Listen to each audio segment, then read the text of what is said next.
MAME phase. Right, good evening to everybody watching. I decided to do another MAME stream today because there's been quite a lot of work in MAME lately. So, yeah, I mean, one of the things I want to show off is the one in the corner there, which we'll get to shortly. But immediately I've started the stream and I'm getting a very generous donation from Mick McElrack. Thank you, Mick McElrack, for the €50 donation there. And yes, this will be, I think I'll look at some 278 stuff and maybe some a bit before that. But this is actually post 278 progress I'm going to start with because I thought it was one that is going to be a lot of interest to people. But yeah, thank you very much, Mick. That is a very kind donation there. We don't get too many on this stream. I don't really tell people that they need to donate because I know some streamers will do that, but I always appreciate it when people do. So very, very big thank you to you. I hope you're doing well, and if there's anything specific you'd like to see on the stream, just let me know. But I'm going to try and look at various bits of progress, arcade, and also plug and plays and other bits and pieces, really. And hey, Master Ninja, hey, Charles Harmer, hey, Aussie Guy, and hey, Toastman Jacko, you're doing well too. So, yeah, as I've said, this is post 278 progress, but Ninja Baseball Batman is quite a popular arcade game. It's one of those weird, does that really exist type of games, but it's never been that well emulated in MAME. There have been a lot of glitches, especially with the raster effects, the scanline effects and things like that in it, and you can really notice that even just during the attract mode. So I'm currently running the fixed version of the emulation because Hat put in a few fixes to do with the V30 interrupts and the like, which mean the effects now work properly. So when it gets back to the title screen, I think you'll immediately notice some of the differences. So let's just let it do that before we insert a coin. So yeah, it's a very bizarre game. It's nothing to do with Batman. It's they're Batmen like in baseball. But there, you see that part of the effect works, and there's a blackboard at the bottom now, and the shadow comes up properly and displays properly at the bottom as well. And these are all done by changing scroll registers on the fly using raster effects. So yeah, that works much better. So we can choose our character, and immediately, even in the intro here, the bottom of the screen now works, whereas before it didn't render properly. So that's quite a big improvement. And the map there, when it swizzles and goes at the screen, that was a bit problematic before and a bit flickery. But yeah, very bizarre, cartoony, cute cartoony game with these slightly deformed looking baseball players and baseballs and things like that you're fighting against. Obviously this type of game is usually best played with a friend, so you're beating enemies together, but yeah, it's one that a lot of people will go, you know, games you must play in MAME, things that never left the arcade back in the day, and this was certainly one of them. Yeah, there's N92 was a decent platform for IRM. They've got a lot of good games there. Some impressive art as well. I mean, a lot of the stuff from the people that went on to do the NASCAR is on the IRM platforms, like In the Hunt on the M92. So, and of course Gun Force. So yeah, it's a good platform, some good games, and a striking visual style. I think IRM really were in their groove when it came to making games, and unlike me playing them, where I've already died. But yeah, I'm not great at beating games. I'm just trying to demonstrate some of the new fixes. I mean, the main ones you could see were on the title screen and during the intro, which I guess is why people haven't complained too much about the glitches over the years. So they don't really break the game, but they were making it feel like a bad experience if you wanted it to look how it should and paid attention to the smaller details. I think some of the later levels use raster effects too, and they got a bit flickery in places for some of the ground effects. But I'm not entirely sure. I just remember watching videos of people streaming it. I don't think this is the result of FPGA improvements. I think this is just HAP looking at the V34 and realising there were some bugs in it. But there's been a general set of improvements to the IRM drivers. Battle Chopper is a bit better, and some priority issues and things like that have been fixed. So yeah, I think it's just a case of, you know, time to have a look at the driver and improve the driver a little bit rather than it being specifically FPGA related. Although, I mean, I'm not HAP, so I could be wrong. That may have inspired him to look a bit more at it. Ask HAP if you wanted to know that. Reminds you of the Ninja Kids from Taito, Aussie guy. I guess it does have a similar kind of cartoony style, although I would say this is the better game. Ninja Kids is Ninja Kids never feels like it plays that well to me, but maybe I'm just thinking worse at doing this. This has obviously got very big sprites. Very colourful too. And I think Ninja Kids, I don't remember Ninja Kids having such big sprites, but it has been a while since I've looked at that one. It's not one of my go-to games. I mean, beat 'em aren't in general, but this one I sometimes throw on it because it's a bit different. I mean, I think in terms of, you know, the whole zaniness of the concept, it maybe reminds me a bit more of something like Battle Circuit from Capcom, which is also very weird theming, not taking itself too seriously. So, yeah. Yeah, and there's a multi-kit for the 92 as Metal Max says there. The multi-kits, they're kind of handy if you need references from original hardware. Obviously nothing beats the original unmodified board when it comes to that type of thing, but if you just want to quickly look to see if something is likely an emulation bug or not, then yeah, especially for the rarer games, it can help to have something like a multi-board with the game on it, so that you can see if, you know, the obvious bugs happen on hardware or not. I know I've done that a few times with the Taito F3. Definitely looking to see if something's a bug, because there's multi-game kits for that as well, and therefore people have uploaded videos from those. Then GNet as well.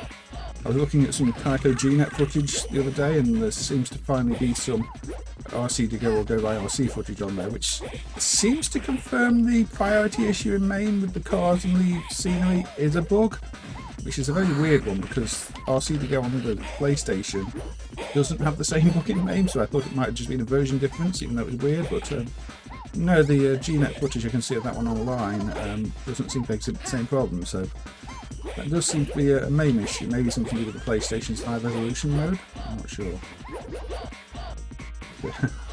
Big enemy made of baseballs, not balls 3D on the Genesis though, although obviously it looks quite similar.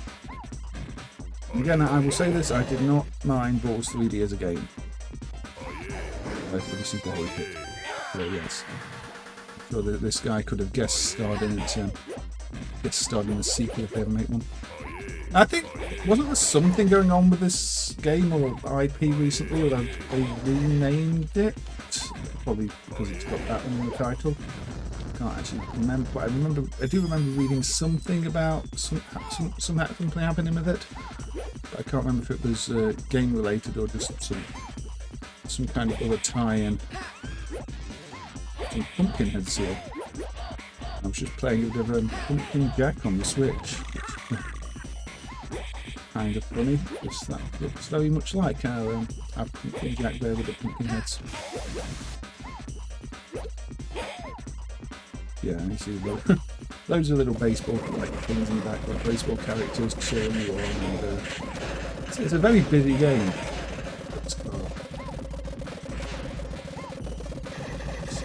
I think I remember good at that, with making everything seem busy. I mean, if you play something like in the Hunt, it's the same as there's stuff going on all over the place. The way the enemies appear on the screen here, they always jump onto the screen in interesting ways. It's not just boring waves of enemies, it's always got something to watch and to make it more entertaining. As opposed to, you play some fighting games where you defeat one wave of enemies and the next wave you just slowly walk on and they don't flow. I mean, even some of the Capcom ones I feel like that about, but in this game it just feels like it's a bit more flow to it.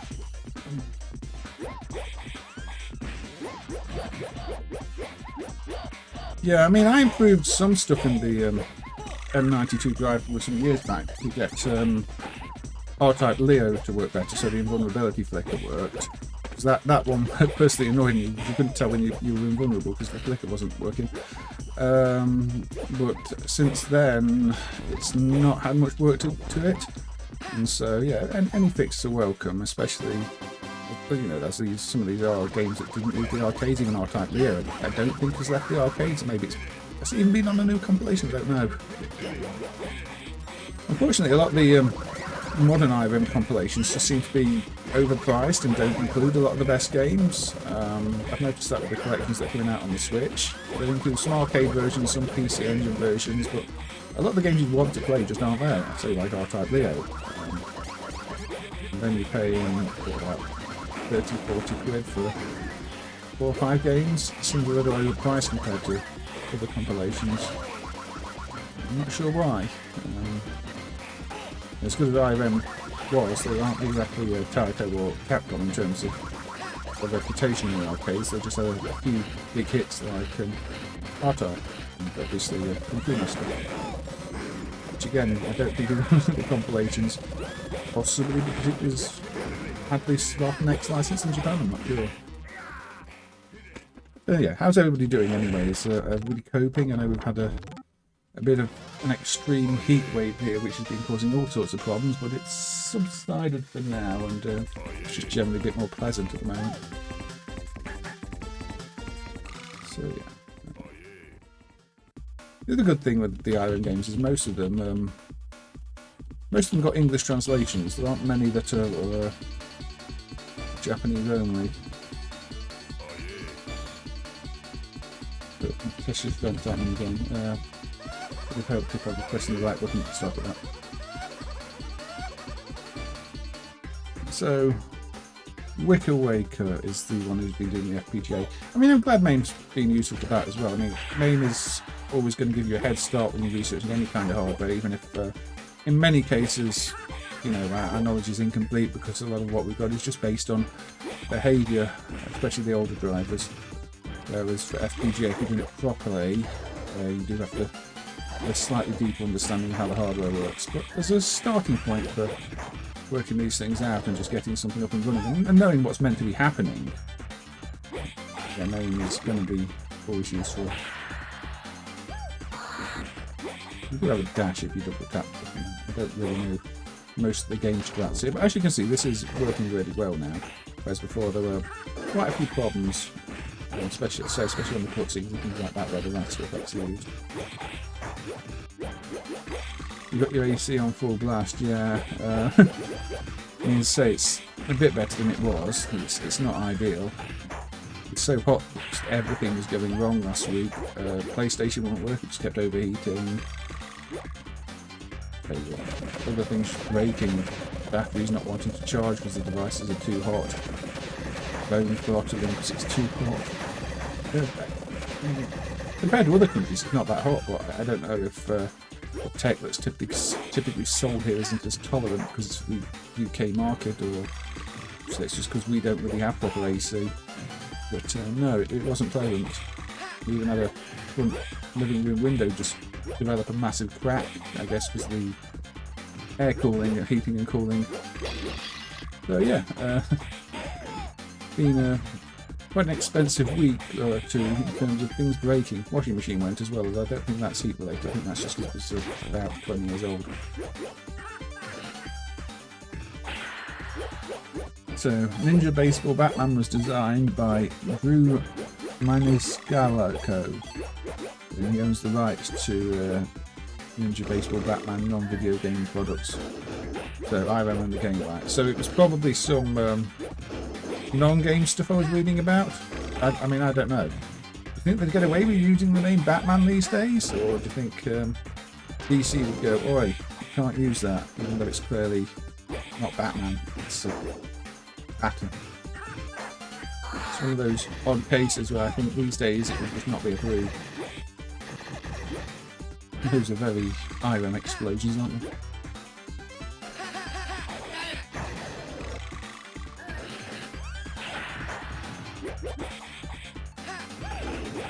And also, I posted some stuff to Team Europe the other day that simply got lost in Nottingham Post Office, which isn't much fun. There was a Japanese My First Dance Dance Revolution and stuff like that in there, and a bunch of not so easy to find handheld games, you know, specific variants of Lexibus stuff. But the post office reckon if it got stuck in Nottingham, it's probably lost because there's no delays in Nottingham, so that's a bit worrying. It's not necessarily what the stuff costs, but the time it's taken to source it all. A few of those, you know, I've been looking for that My First Dance Dance Revolution Japanese version for about 3 years, and I found one and had it sent up, and I think they've lost the parcel. Fun. At least with the one we had sent from Sean Riddle in America, they eventually found it after returning it several times, and a whole mess with that. But that's why we did see more plug and play than recently, because that one finally turned up at Team Europe. But this one's just gone missing very close to home. Hey Tilanas, hope you're doing well. Welcome. And yeah, I think we've probably seen enough of Ninja Baseball Batman for now anyway, but yeah, there have been, let's just, I thought I was third going over. Let's just kill off this credit for a bit, and then we'll move on to something else. I've got a little list of things to look at. Can we destroy these? Apparently not. They look like we should be able to destroy them, but no, they're part of the boss. Can't prematurely kill the boss.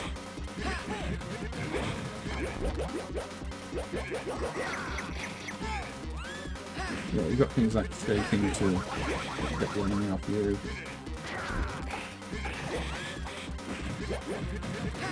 Nice centrally positioned light there though, so you can easily see it without having to look at the corner. Also, it doesn't get in the way. So it was meant to be a changing game, but then I realised it wasn't quite that yet.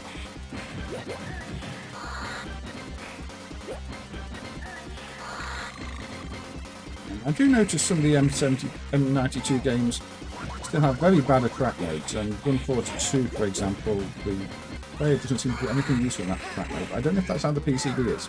That's one I'm not seeing PCB footage of the track load for.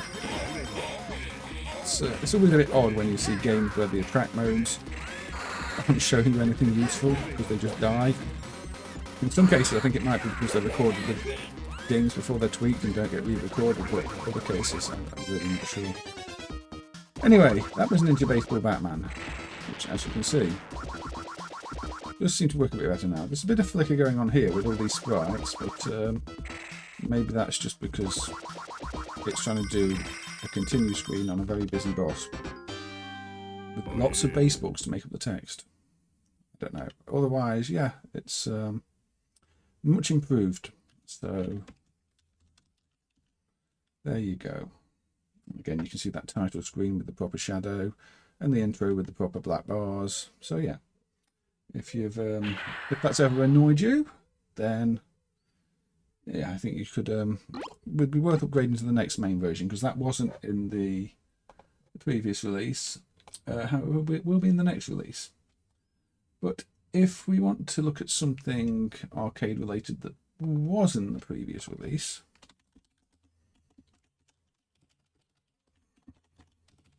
what's the short name for this? Okay, yeah, this one. Now, this isn't one of my favourite games, but this is Konami's Devastators. So, yeah, kind of Rambo-y inspired, isn't it? Is it Rambo? That's sort of the action movie look anyway. But yeah, it's got this an into the screen shooter, and to be honest, this has never really worked properly in MAME until now. So you can see the attract mode.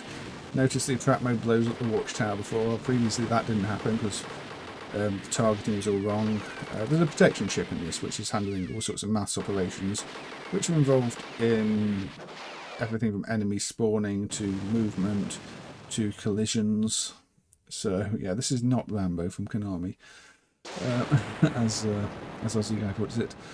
But yeah, very clearly influenced by Rambo and other similar action movies. We do have a blue Rambo on the right, blue band on the right. Yes, I guess because Taito were the ones who ended up with the Rambo license, weren't they, for Rambo 3? I don't know what was going on with it for this game. But yes, so you walk into the screen and throw grenades and you can shoot. And your bullets do sort of hit the ground quite quickly, which is not something you typically see in these games. But yeah, this kind of walking into the screen shooting there never quite feels right. And also auto targets. Yeah, the missiles auto. If you use your grenade button when there's a watchtower there, it will launch your missile at it instead. Anyway, yeah, this is, before you could walk straight through these barriers, and now, yeah, the sandbags. Now you can't. Now they will block your path as they should. So, if you've ever tried to play this game before, it just wouldn't have played right. The enemies were in the wrong places. You didn't have to stop the barriers. It was just a complete mess, and should have probably never been marked as working in MAME, if we're honest. Can we blow those up? Maybe we can. I always think we can blow barrels from games, but not in this case. And hey, Alex, welcome. I hope you're doing well. Good for you. And yeah, DM Matthews has been making some really good Model 2 improvements, and we'll probably have a look at those in a bit, Toastman Jack. And I've shown a little bit of the Model 2 work before, but that was before a few things like House of the Dead booted, so maybe I'll look at a few of those. We'll have a let's see. And, I think we've gone too far for that watch coming now. There we go, so you can target the buggies though and use the missiles to take those out. But yeah, this does feel like it plays a lot better than it used to play, because it was just broken before really.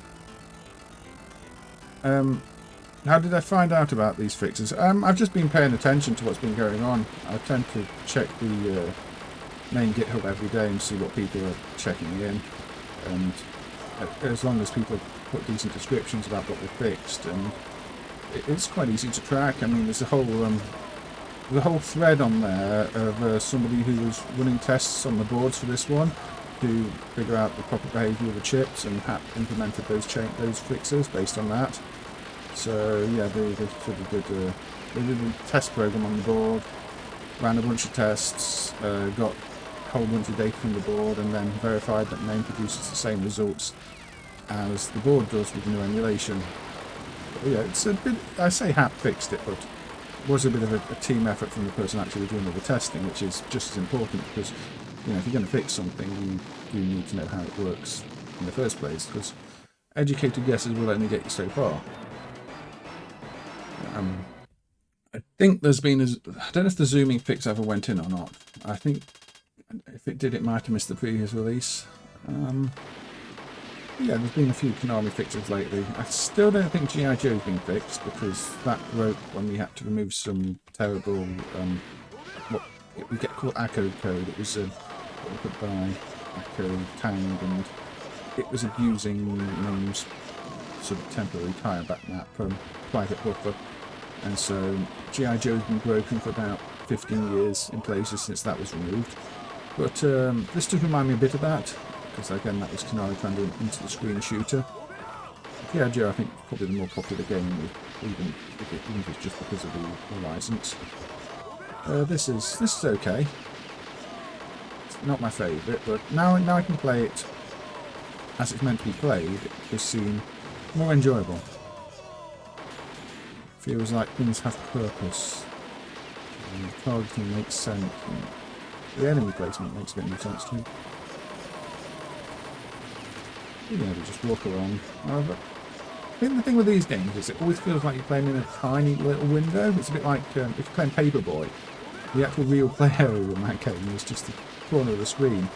And because you're always at the bottom of the screen here and you've got very little range on your shots, it was sort of feeling a little bit like that. Whereas, you know, your more traditional side-on games or top-on games, you feel like you're playing with more of the screen. It goes on a really big screen, or vertical screens, but it just feels like just one of those unavoidable things when you do use this perspective. And you don't have like full screen target aiming or anything like that, like you see in a first-person shooter. Hey Flaminius, I'm doing pretty well. I say got over the heat wave we've had recently, which has just sort of knocked me out, which too hot to do anything, which is why I didn't do a stream a few weeks ago. It was just too hot to do it.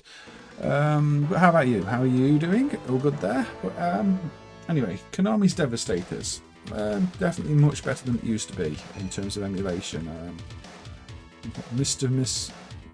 Miss Junior Professor. Those are strange things to have in high school now. So score 202. I guess the score is just the number of people you killed, which is not a very ambitious scoring system. Yeah, I mean, there are other games that, well, say other games that attempted to do it. Atari attempted to do it, that Danger Express, which was unreleased in the end. I think Konami's Spy, SPY, has similar sections, doesn't it? But that's one of those games with lots of different mix of sort of genres and sub-games in it. But yeah, it's a bit novel, it's a bit different. It does stand out. I mean, usually you associate this kind of view with racing games, not on-foot games. But yeah, if you want to play it though, definitely use the current version of MAME, not an old version, because in the old versions this game is just broken. I should probably briefly look at Contra. I mean, Contra's been playable for a long time in MAME. The fix a few years ago for the rolling barrels and the 3D stages was a major fix which really affected playability. But the problems didn't really end there with Contra. There were still some issues which have now been fixed. So yeah, I'm not very good at Contra, and a lot of people prefer the NES version. Anyway, let's walk along and do some running. See, I always die there. The Contra always gets you there. And then it throws you in the water and you can't jump out the water, and I don't know. Even there, you see, you're back in the water. I don't know why you can't jump here in the water is something I'll never understand in Contra, but you can't, and then so you end up kind of stuck in the water. Now I'm completely stuck in the water because I can't get to that platform, so I have to get to this one. I'm sure you get used to it, but this game does not give the best first impressions.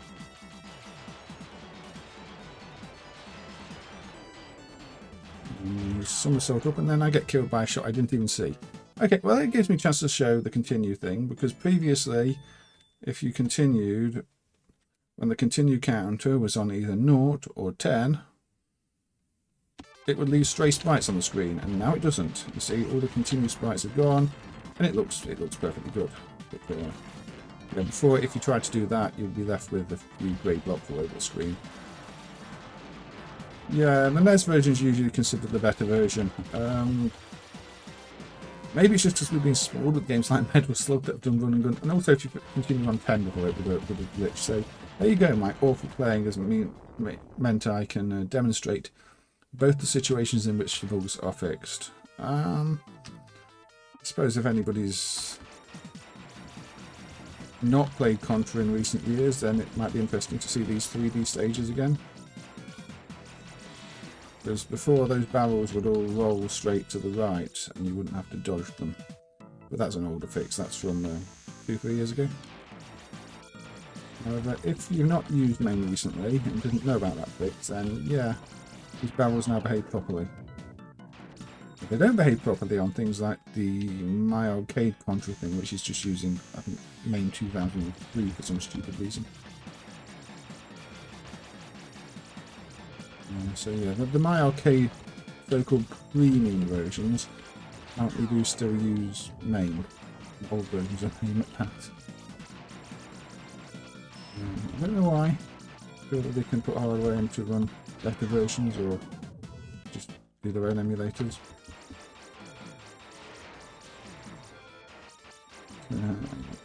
Yeah, no, I mean, we're back to being at the bottom of the screen and dodging things. It's turned into Devastators again.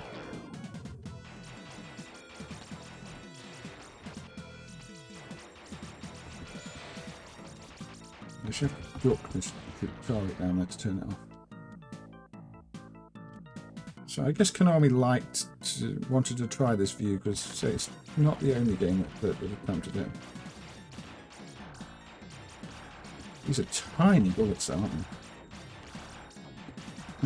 I can't imagine how difficult these would be to avoid on one of those tiny handheld games even. So this was the inspiration for Devastators. Ah, that's interesting. It also makes sense, Aussie guy. Thank you for the fact there. Yeah, you can kind of see the similarity between Devastators and those 3D stages on there. And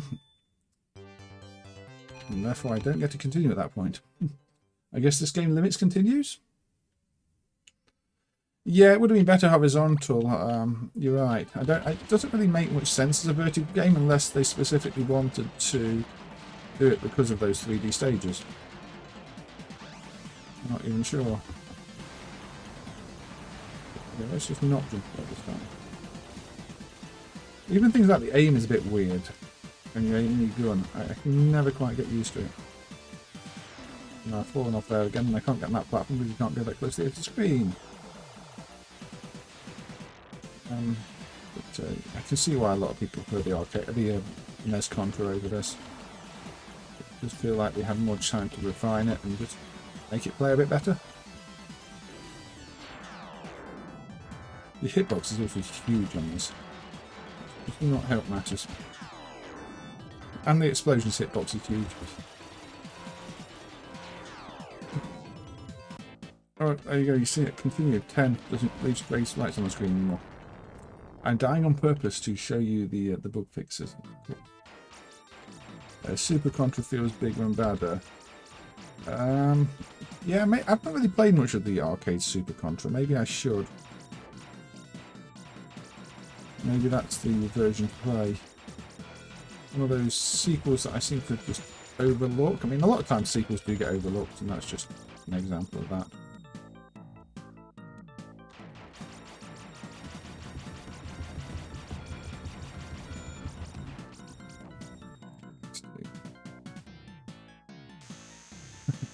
Walking to the barrier is not clever. Wait, this is the duck one, isn't it? Let's get one out. Turn this way and get to the base shortly.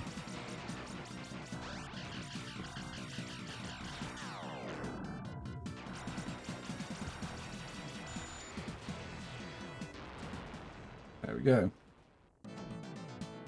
But yeah, there's quite a few games where you wonder why they used the orientation they did, and well, let's let it get to 0 again to just show that you can continue with that on 0 without it causing an issue.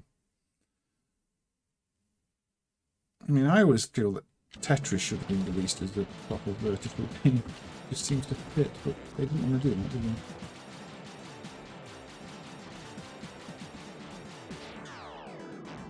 I'm pretty terrible at this.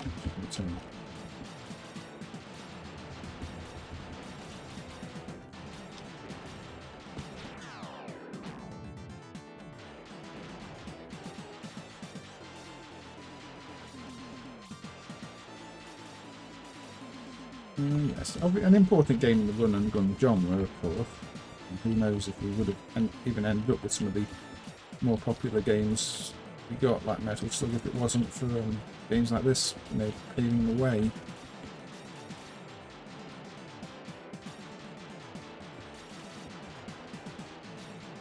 So,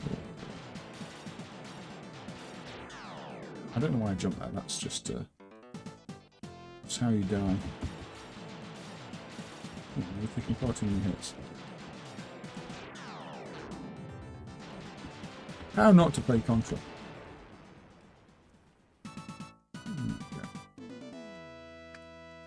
So I just wanted to show, you know, you get your climbing level now where you have to use the awkward somersaulty jump. You get up, all the way up.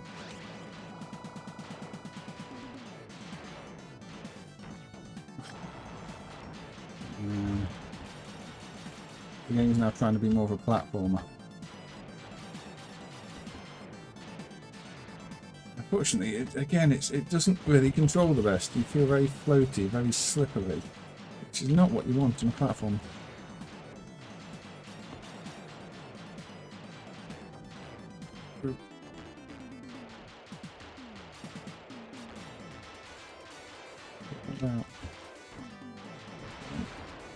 Yeah. You're ready to turn. You're a little fortress. Yeah. Yes, okay. No more continues. I don't know if I like the fact it limits continues or not. It just does mean that I can't credit feed it forever. But it also means if I want to see more of the game, I have to actually get good at it to put cheats on. Yes, anyway, Contra is better than it used to be. Thanks to that fix, which means the continue sprites don't get left on the screen. Again, a fix I'm happy there. Yeah, there's some Galaxian games that don't scroll as they should. We've looked at the Catacomb before, which tries to scroll in a direction that Galaxian hardware is really not meant to scroll. Okay, let's look at something that's not an arcade now.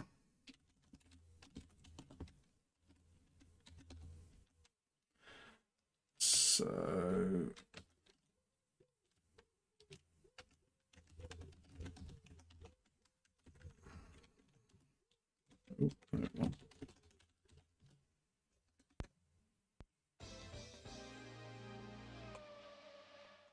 so this is Virtua Racing Deluxe on the 32X.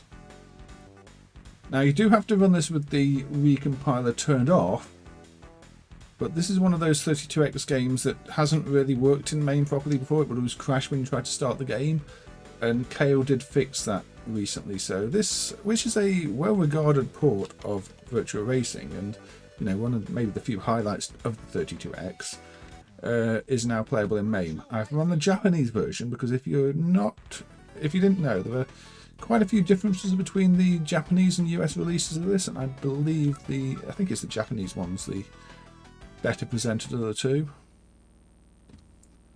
But anyway.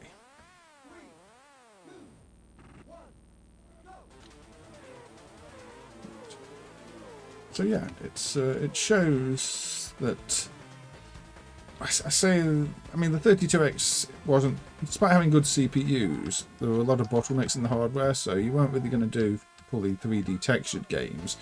It was a step up over the Mega Drive, using its frame buffer to basically software renders all this 3D in its frame buffer.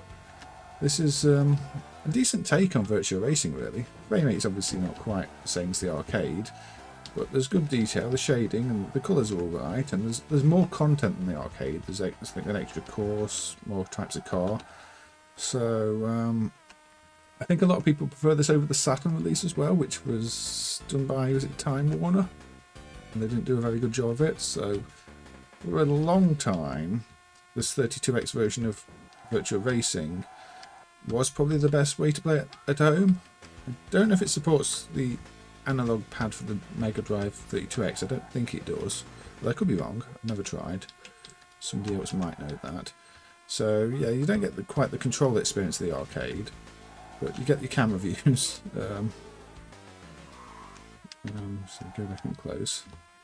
And you get the course, and there's plenty of details. You know, it's not like there's loads of trackside objects being caught. It's a pretty complete experience as far as Virtua Racing goes.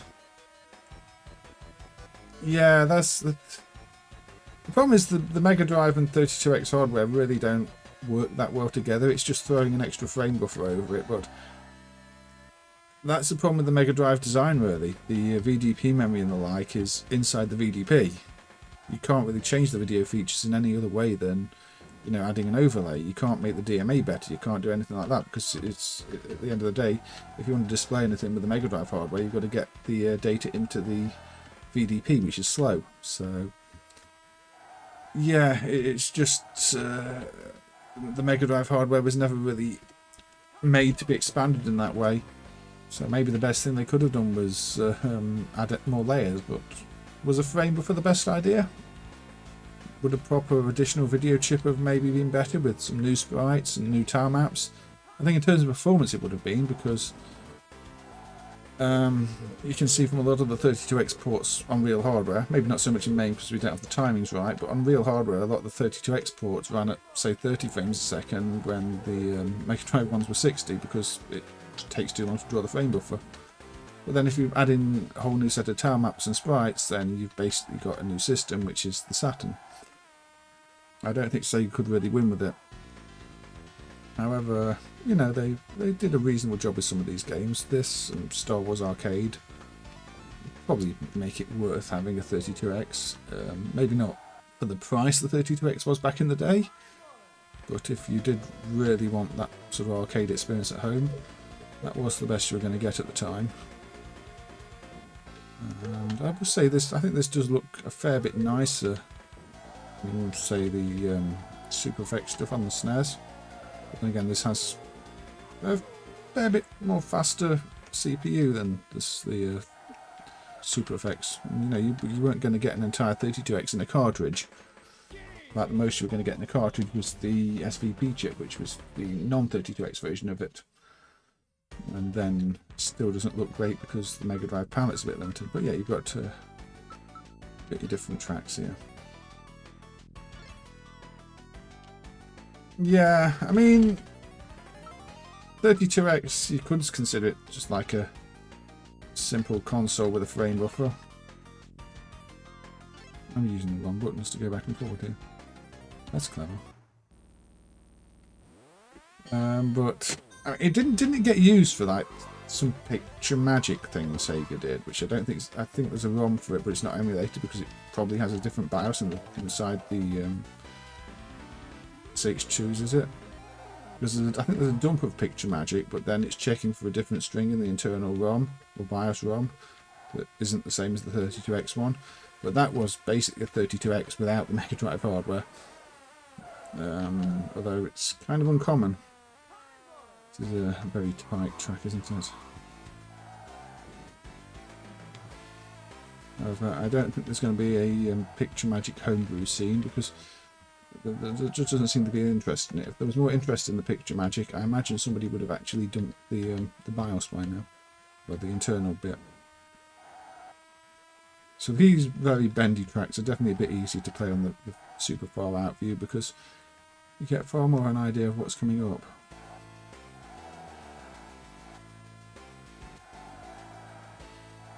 And now I am quite aware that most people aren't watching the stream to see 32X games, but to me this is an impressive piece of progress in MAME. I always wanted this one to work when I did wrote the 32X driver back in the day, and I could never figure quite why it didn't. So I'm glad Kale finally managed to figure that out and improve it. Because it just means I can see this version in action in MAME. There's still some 32X games that don't work properly. Even with this one you have to turn the recompiler off, but that's not too much of an issue. Weirdly, Pinocchio works better with the recompiler. The prototype works better with the recompiler off too. I think it's one of the Japanese RPGs still doesn't work at all. So I'd be interested in seeing if Kale has a look at those and gets that up and running too, or if that's a more difficult problem. Because we are depending on the underlying emulation of the Mega Drive being up to scratch, and it's a bit dated as well. And then there's the 32X CD games, which again, they'd be quite nice to see, even if they're just, well, they're just using the 32X to display low quality video that's slightly better than your standard Sega CD video. Just knowing what a convoluted setup that is makes me want to see it running.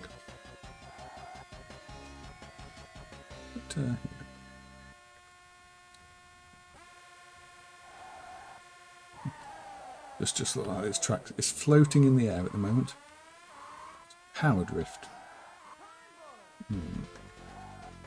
Do like a bit of power drift. A few places in hard driving where it feels like the track's floating in the air as well. Maybe more race driving.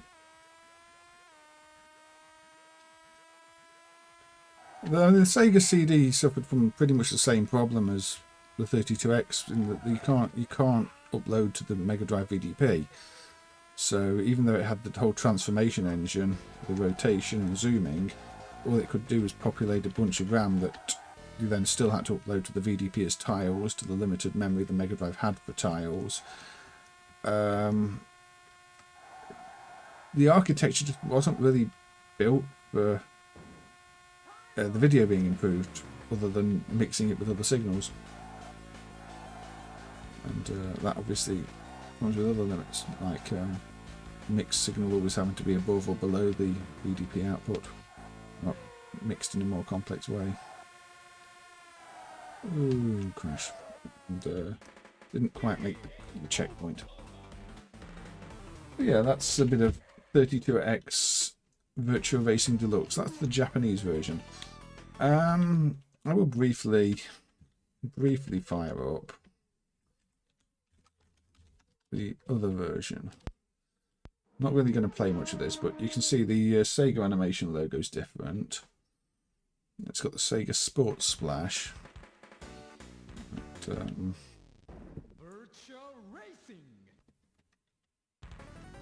even these menus are slightly different in terms of the presentation. So yeah, they say they redid it a little bit. Let's have a quick look at Thailand. Also, I believe I read that the Japanese version's got some extra cows. Although it's not a cow stream, so we're not looking for cows right now. Yes, over the arcade version you do of course have these additional types of car. But this is the US release. It's quite interesting that the two versions are quite different, because the 32X, you'd have thought, due to it not being super popular, they wouldn't have made the effort to make the versions too different. But yeah, that's a big crash. I don't know enough about the SNES really to say, Smedis. I don't know if... Because I thought the SNES had some more design hangovers from the NES, where they could have external RAM. But I could be wrong. Because I know with the NES, the PPU just accesses, you know, the RAM in the cartridge. Which means you can expand things with stuff that draw to the RAM much more quickly. And mess with RAM fetchers, and that's how a lot of the mappers work. I don't know about the SNES. I don't know if Nintendo abandoned that.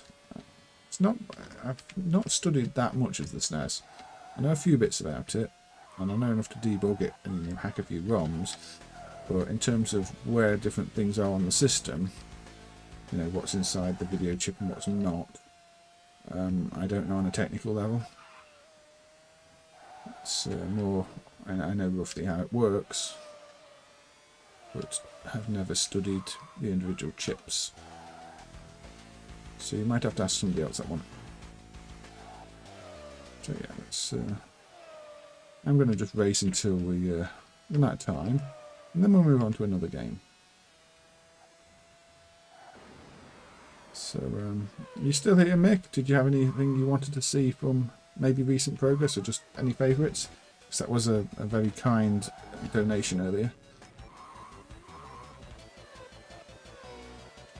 Yeah, Sega did try and keep it alive, but I think they also annoyed a lot of their loyal fans by trying to keep it alive and selling these add-ons.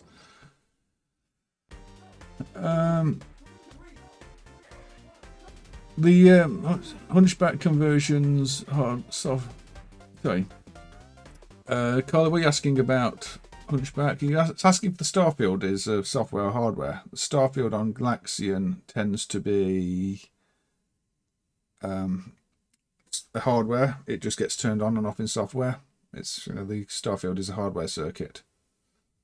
So some games just turn it on, so it's not a black background, I think.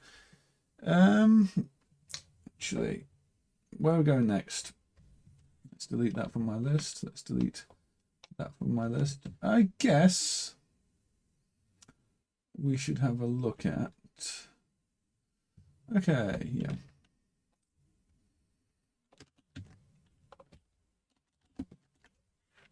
I'm going to turn the volume down a little bit again. New Splash. Now, Splash is one of those Galaco Uncover the Girl games, but amongst the many sets that Galaco provided from their archives were some of these Splash sets. Now, I think these are actually prototype sets. They've got a newer version number, 1.4, than the other versions, but they seem a little buggy in other ways. I mean, the girl mode here isn't actually girls in this version, it's other images, but if you put it to soft, some of the images are corrupt. It seems to try and skip images and then run out of images. And also, if you go into test mode, the slideshow option doesn't work. It's like they changed the code and didn't fix something for it. But yeah, this is a Korean version where they've added new to the title, so it's New Splash apparently. It's got cartoony backgrounds that the other one didn't have. Otherwise, it is just Splash. So it does mean I can play Splash now, as opposed to, you know, having content I wouldn't want to see, wouldn't want to show. But it's one of those kind of Gauss Panic type games, except in this case there's no penalty for painting over areas you know, to reveal the goal. You can just paint over whatever you want. So maybe a bit closer to the original Kicks in that sense, that it doesn't matter what you want to cover, you just got to get your percentage. Interestingly, this game from Galaco is what was hacked to make the Korean Return of Lady Frog game. Return of Lady Frog has still got kind of a whole protection simulation because there's probably an MCU that needs dumping. But yeah, this is one of Galaco's earlier games under the Galaco brand. I think this was, what, 92? And it was fairly popular. It got sold in all sorts of different territories. Possibly Korea, if these versions actually made it to market. There is a older non-new Smash version for Korea, which has Korean photographs, not nudes in that case, like some of the other versions. I guess they called this one New Splash because it is just cartoons. It seems to be fully family friendly. It's just humorous images. They may be a little suggestive at times still of love themes and the like, but it is a family friendly version of the game.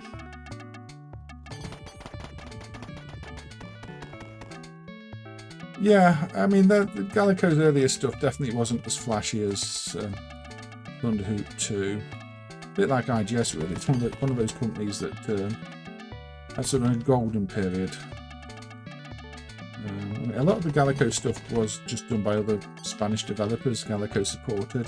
If you look at the games, they've often got the name of the creator on. I mean, these are OMK. I think OMK is the development studio that made these, and Galaco published them. Whereas biomechanical toy, was that Zeus, I think? And obviously World Rally famously is Ziggurat. Ziggurat.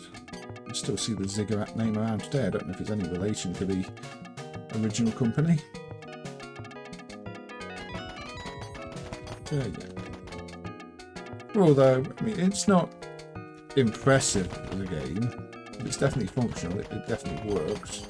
I actually think the simplicity makes it a bit more enjoyable than Glass, which is technically the sequel. In fact, one of the things we found with the Spanish ROM sets that we were given from Galaxy's archives is that there's a sort of title region byte in Splash, which in Glass, which can set it to the title of Super Splash. So it was Glass was definitely intended as a sequel. The Super Splash title doesn't really fit as well though. It just have the whole glass theme with the glass breaking. Hey Proton, welcome. I hope you're doing well. Good to see you. How has your week been? Has it been just as hot where you are? Has it cooled down? But yeah, so that is one of the other things with 278. There were a lot of new Galaga sets. Probably a lot of them are prototype sets on release, earlier development versions. Some of them might have mismatched ROMs because Galaga's archiving wasn't great. I did notice with World Rally 2, the oldest of the sets is not playing samples properly. I think it was meant to have a different set of sample ROMs that were missing. And then there's the Atari licensed version of Glass, where there was only one background ROM, so one of them might be missing. There was also a few things were broken. There was a version of Squash on different hardware, but one of the ROMs had physically snapped in half, so there was no dumping of that. And they did provide the DS5002 programs and things like that as well, and the ROMs they used to repair the boards. Unfortunately, that only covers their own games, not the Nova gambling games. So we still don't have DS5002 dumps for the Nova gambling games. Anyway, I'm sure you get the idea of Flash. It doesn't really do anything else, unfortunately. This is the game. I think you've seen all the power-ups. I don't think there's any fancy new stage elements. It's just this with different stage designs and getting progressively more difficult. In fact, I don't think there's even any more enemy designs, it's just the bubbles. And even the later stages, I think, are just the bubbles. It's quite a simple game. I imagine it made Galaga enough money for them to do a lot of the things they did in the future. This kind of game is always cheap and cheerful, and usually full of stolen images. Although the image, it does say on the startup that the images in this were licensed for use in Korea. So yeah, maybe that's why they called it New Splash. Maybe they had issues with the old one or something. I don't know. But yeah, New Splash. There you go. See, Galaga give Windial Corp the license, and I think somewhere it says the images are licensed too. Yeah, again, I think the development versions are the guy. Like some of them have just got checksums listed as 0 and things like that. So it'd be interesting if somebody tests them and see what's if there's anything obviously broken in them. The Target Hits set, the older one, which has a different name, Quick Shoot or Quick Shot. There you go. It says they have the rights to the cartoons there. Quick Shot is an odd one because it fails the DS5002 check on startup.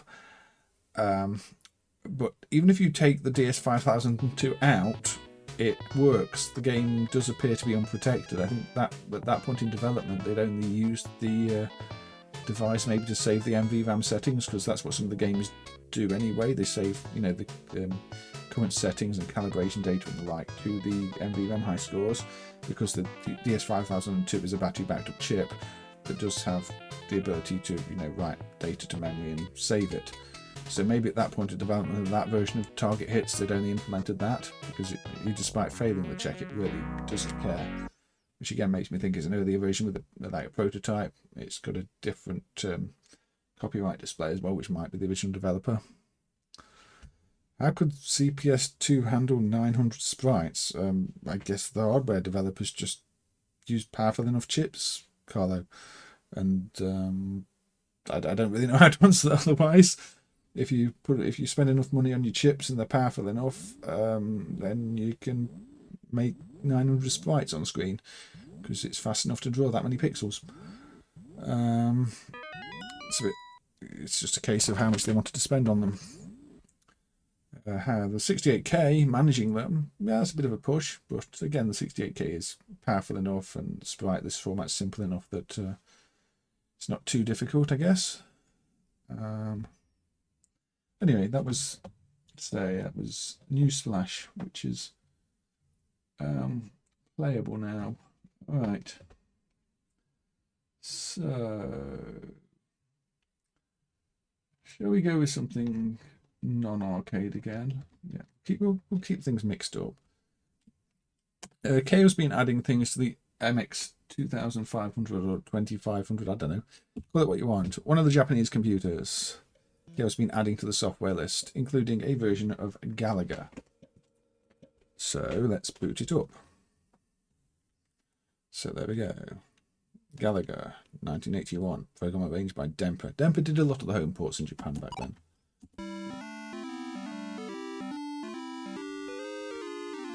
So I think you know what Galaga is, but I do like to cover different ports here and have a look at some software list additions. So you can tell the frame rate's not quite where it was on the arcade. Sounds good though.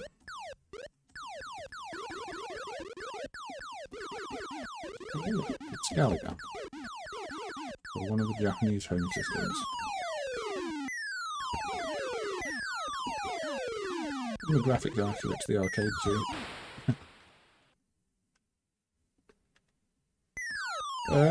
CPS2 has a different sprite chip. And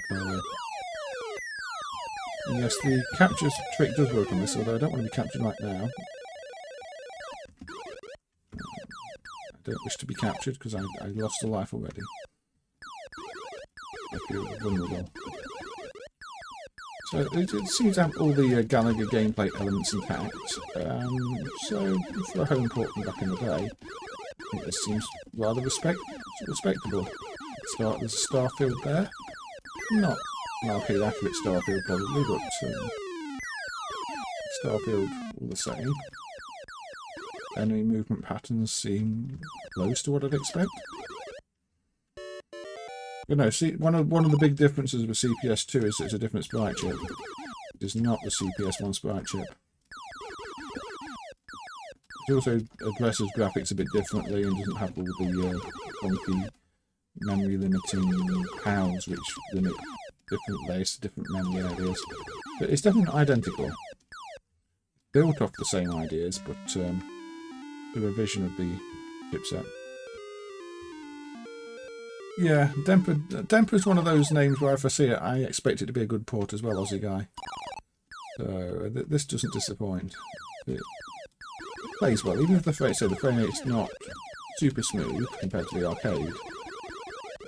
It's good enough for a game like this, and definitely good enough if you wanted it as a home game at the time.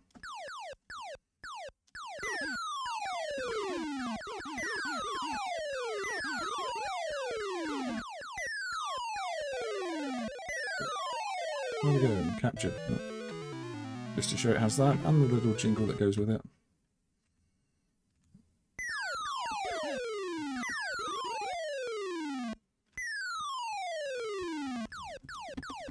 Oops. But that is not how you get your ship back.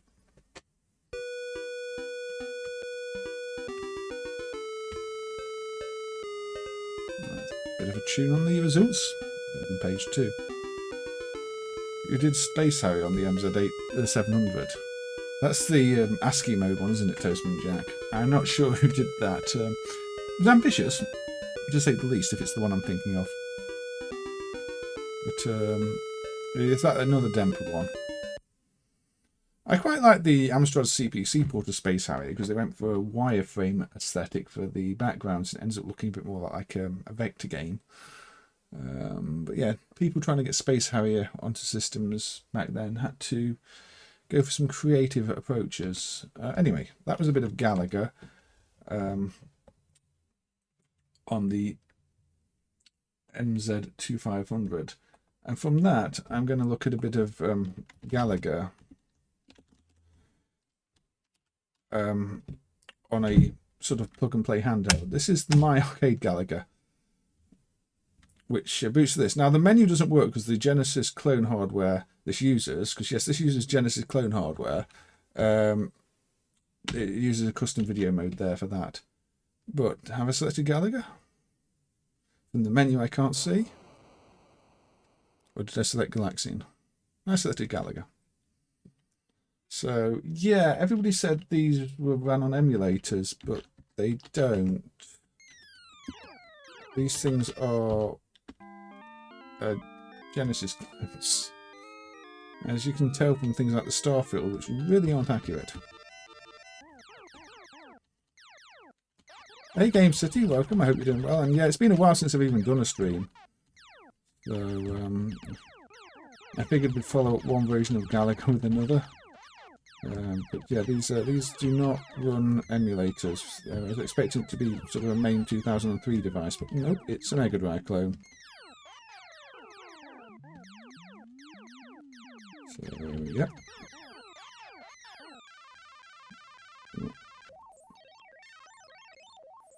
Indeed, it's the plug and plays. They don't survive the process. I mean, the plug and plays get destroyed before they're even dumped. I only ever send the PCBs to people to study. Arcade PCBs, I don't know. I don't deal with them. But for most plug and plays, because they the globs and stuff, they're just junk. It's a one-way process. There's nothing left afterwards.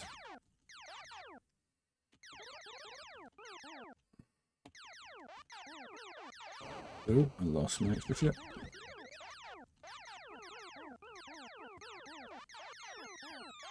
Look anyway.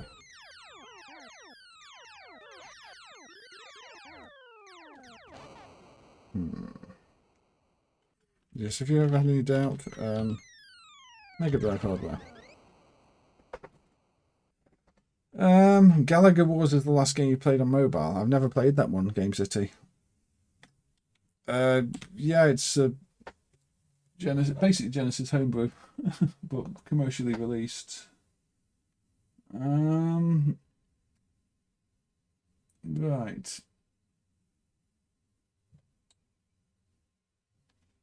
I suppose we should look at a Model 2 game. Let's pick a fairly obscure one. This is Over Rev from Jellicoe.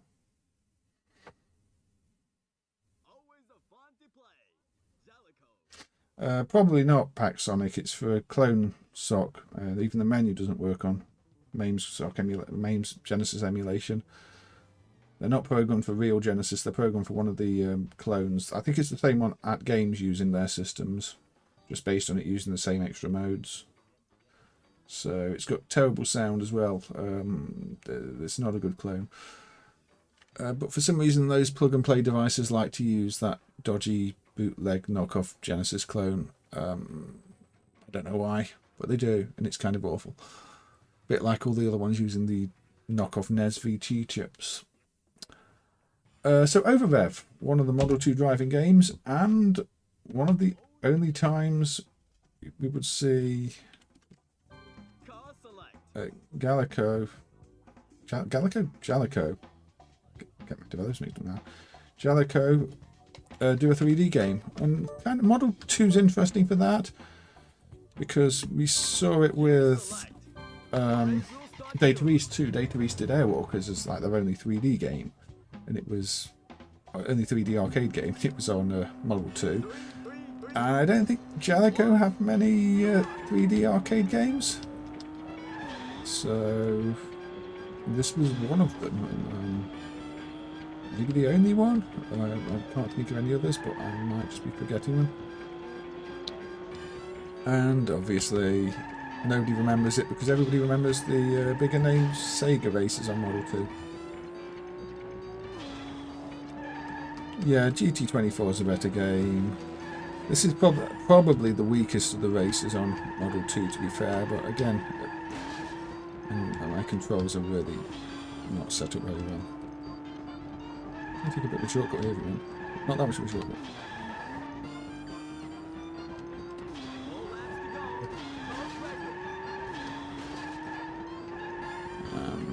Yeah, Model 2 has been improving in MAME. It's not quite there yet for a lot of games. Obviously the most obvious visual problem is with the texture filtering being missing. There are still collision issues and the like. If you play Sega Rallye, the front of your car and the front of the computer cars have no collisions, which makes for some very weird looking situations where you're driving half through a car. And I think GT24 has similar issues with car collisions, so it's probably a common cause of them. I'm just having problems with my car colliding into things, which is entirely different than emulation problems.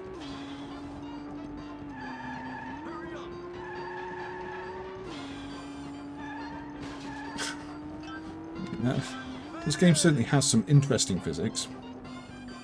So result 7th, which isn't going to be good enough.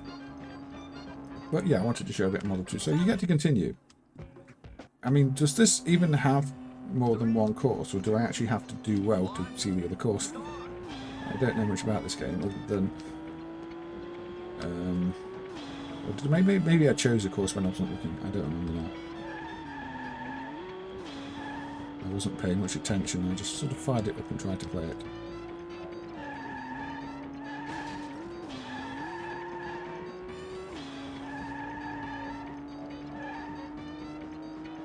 Let's try and finish better than 7th. As you can see, in terms of performance, it runs pretty well. It'll probably get slower once the texture filtering is added, because that is a lot of extra per pixel math. And these are medium resolution games, so that's quite a lot of pixels to be doing maths on.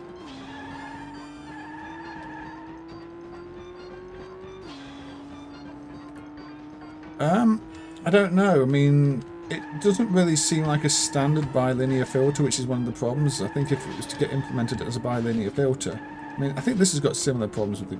If it was to get implemented as a bilinear filter, it might be rejected if it doesn't look like the hardware. So it definitely needs some research if that research has not already been done. I'm not going to do any of it this time. This flashing final lap. I'll show you what I mean with Sega Rallye in a minute too. Yeah, this is a Model 2 in MAME, which has come on leaps and bounds over the last month or two, thanks to GM, or maybe 2-3 months, thanks to GM Matthew. Saw. Why there's a big saw in the ground. I thought I'd just try and crash into it for the sake of it.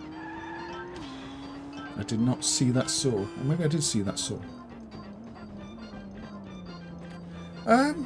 Say, apart from texture filtering, this one probably works okay. I don't know if some of the weird collisions with the cars are correct on this one, but it is a sort of janky low-budget Jalico game, so I'm going to guess they probably are in this case. But over there, it's not one that people really talk about much. So we will not continue this time. We will have a look at Sega Rallye, I think. I do find it interesting just because, say, Jalico didn't really do much in the way of 3D games. So to see, at least arcade games, so just see a 3D Jalico arcade game is a bit of a novelty. Not dating, wrong game. What's Sega Rallye?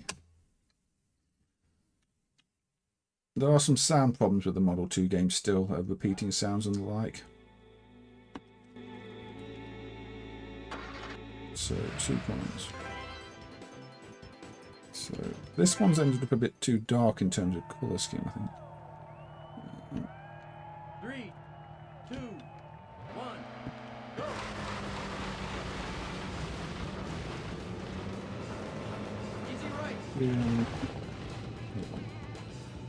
Easy left. There we go. I just needed to know what the key to change view was. Easy right. Because if I'm demonstrating this, I need a better view. Over jump. Well, it's going to be difficult now because I'm miles behind the other cars. Long medium right. So, Checkpoint. and it's a rally game, so you slide everywhere. Easy right. Over jump. So yeah, when you're on your own on the track, it looks like it works quite well. Forgive my driving. And your collisions with the walls and everything else seem just fine. Don't see any issue there. And there's no falling through the ground as there used to be. Very long easy right. But yeah, it's when it comes to dealing with other cars, if I can actually manage to catch up with this one before the end of the track. Which I probably can't now. You can sort of drive half through them, they can drive half through you, which is very weird. There are no flying cars, no. Hey Umberto. 3, 2, 1. There's one JDM racer, I don't know. I know there are other Jalico racing games that don't work. There's F1 Super Battle that's got some sort of math DSP on top of the Mega System 32 hardware, which is a pain, but that's not a 3D game. That's sprite scaler. Long easy right maybe. Yes, you can drive into the cars. We'll try this again anyway. But I mean, if this does happen on real hardware, somebody should let me know. I doubt it does, because it just seems so wrong.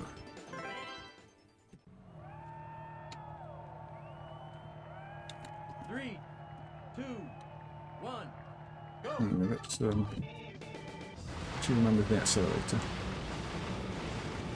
One thing, my keys are mapped differently for my streaming from the default MAME keys, so when I've been testing these in MAME using the default keys, it sort of left me with a muscle memory for the wrong keys. It's kind of silly. But, Easy right. yeah, it seems Long medium right. Checkpoint. it's hard to get into a position where you can really see it at its best. Easy right. But there will be times when the cars will be up behind you as well and just inside you. Easy left. See, you see what I mean? The collision box on the cars is much smaller than the cars. Easy left. I don't think that's correct. But if anybody would like to prove otherwise with real hardware footage of that happening, then please do, because not all these games are perfect. You could say that in Sega's Rallye and Ragnagard it feels quite strange that some of the computer cars can go straight through each other, but they can. However, this feels more wrong. It looks good though, it plays good, and again, visually the only thing I'm really noticing missing is with the texture filtering. All the other issues with the texturing last time I played this on stream have been fixed and now look good.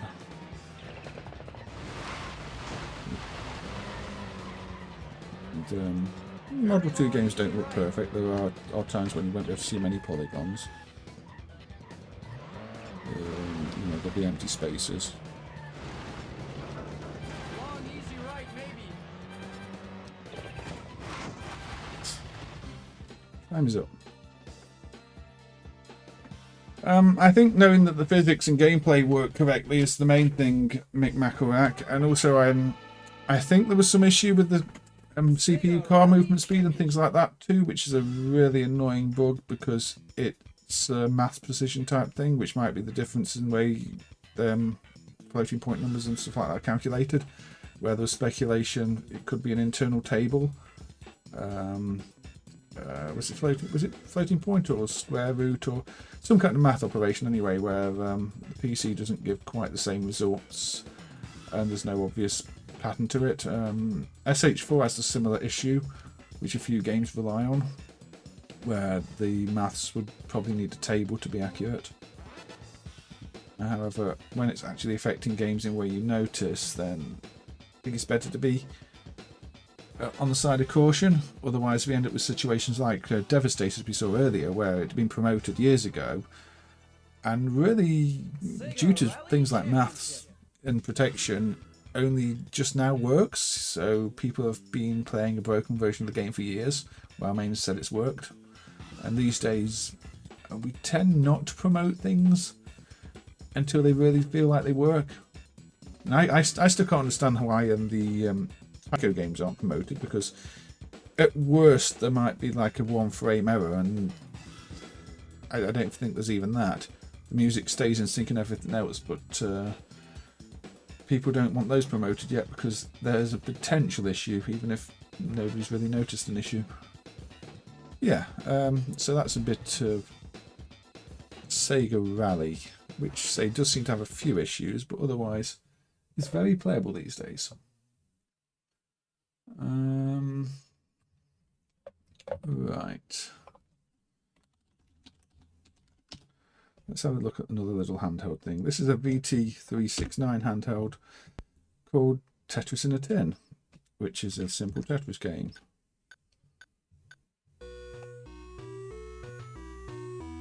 So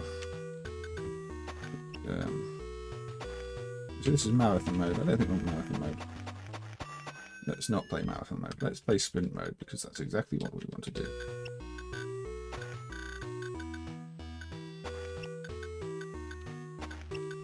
So it's Tetris. Yeah, it only makes quite simple use of VT hardware, this one. It does need it over a standard NES to get this look, but I was quite surprised it wasn't, say, one of the Elan platforms or something like that, because it seemed just a bit too simple. But then again, I guess for Elan doesn't work for handhelds, it's probably a TV only platform, so VT might have been the only choice they really had.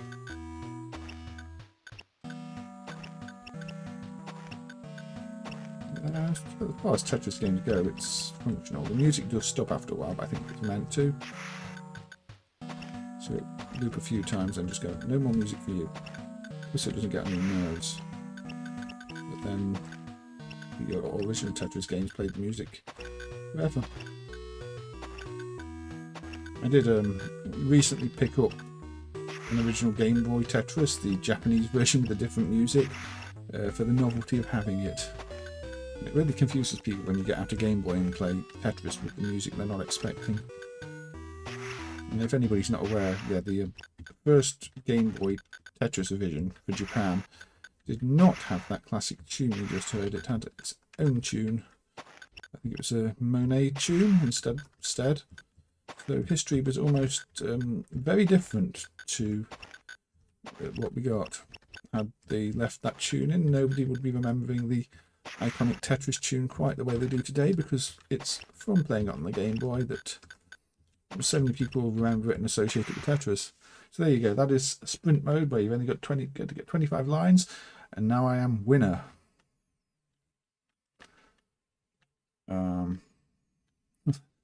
Interestingly on this, the sound CPU is at 21 megahertz. It's faster than the main system, although the main system can have a higher clock multiplier on the VT. But yeah, the SPU runs at a far higher clock than the main system. And marathon mode is just the same, but with it won't end after 25 lines. It will end after like 150, did it say? And it will get faster. Sprint mode is just like, oh, I've got a few minutes to kill, let's play it. But this is currently marked as not working. I don't know if the sound's at the right tempo. The kind of just guessed a divider on the value it writes at the moment, because I don't know the calculation. However, it seems to work. Oh, and also there's some protection that is very crudely bypassed in the emulation. It seems to have an extra chip on the board that it reads something from on startup, but I'm not sure. I think it's protection. It might only be protection. But either way, there's something on startup I skip, which doesn't seem important. So I'm not sure. I don't quite trust the emulation of the market as working yet. As we've just discussed, there's no point in surely marking things until you trust them. And this is not one I 100% trust yet.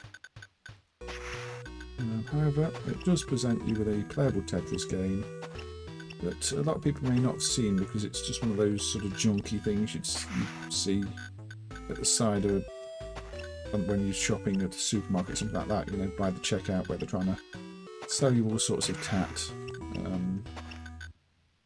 as opposed to something you might go out your way to buy after thinking long and hard about it.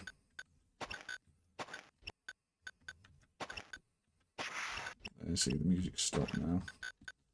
There's only so much Tetris you can really watch. I just wanted to show, because I did a video of this as part, I think, was it on its own or as part of a general roundup video footage when the music wasn't emulated at all.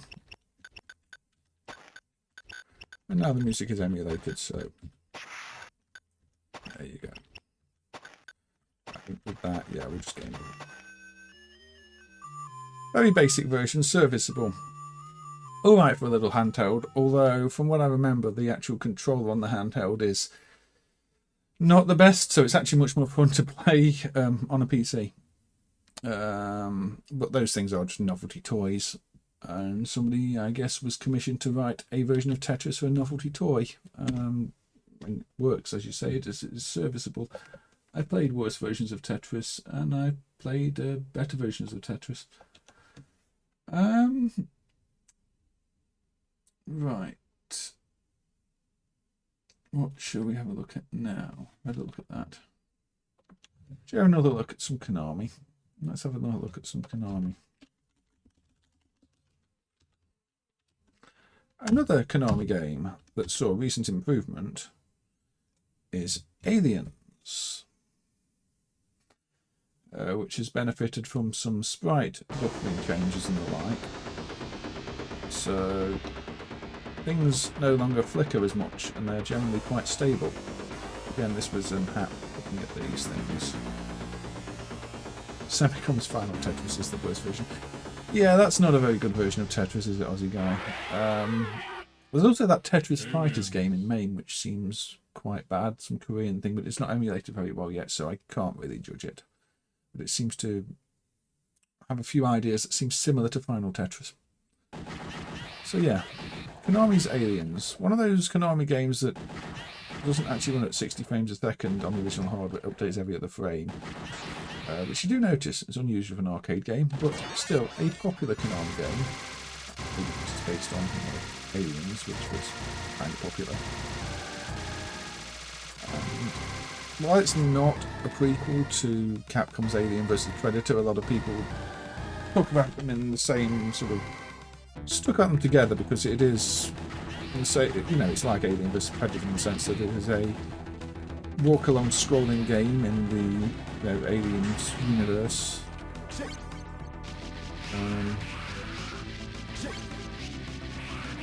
Although I think the Capcom game is later and more polished and more to do. Yeah.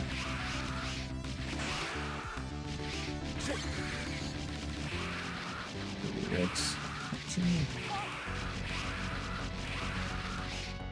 Big weapon still.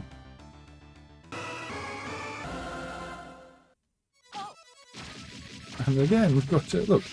Konami want to do an into the screen shooting mod. It seems to be a theme. We've played Devastators, we've played Contra, and now we've got the into the screen part of Alien. For some reason, say Konami apparently really wanted this formula to work.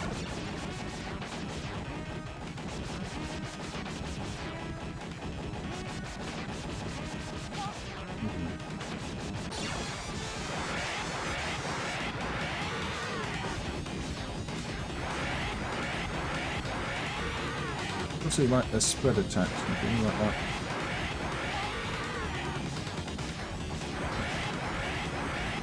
Yeah, already lost. It is a similar area though.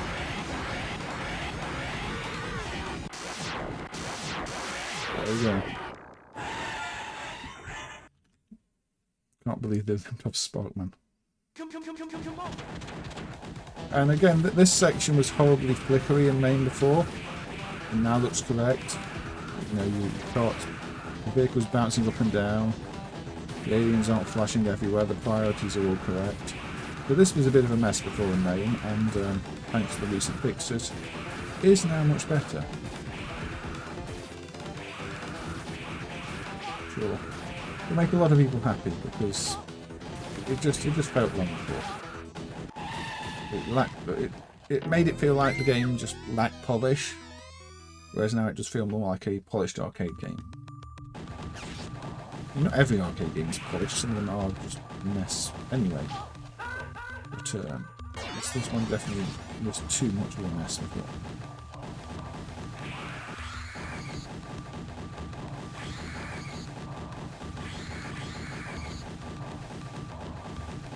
Big events. Not so carefully because you can find this.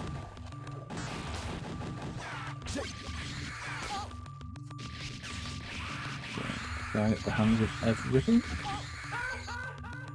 You like this game, Pishbot? Yeah, it's one of Konami's popular ones. You like movies, of course, you're probably more likely to like it too. Konami did go quite hard on the tie-in games at the time, which I think served them well. I mean, especially with games like The Simpsons, which everybody kind of remembers. And surprisingly early on in The Simpsons one too. It's held up remarkably well considering I think it was around the time of the first or second Simpsons season, wasn't it? I know it's based on very early Simpsons. And yet the game itself still has all the character you'd expect and still holds up people play it today. And then all the X-Men games they did. I mean, Capcom later had the same idea with all their crossover games. If you do them well, then yeah, they're an instant moneymaker. If you do them badly, like they do, Data East's Avengers Fighter, then people are going to forget them. I mean, you can see the difference between the Data East Avengers fighting game and the Capcom ones in terms of how people remember them. Oh yeah, you do have your duck fire in this time. Forget about that. Yes, you can duck and fire if you ever want to.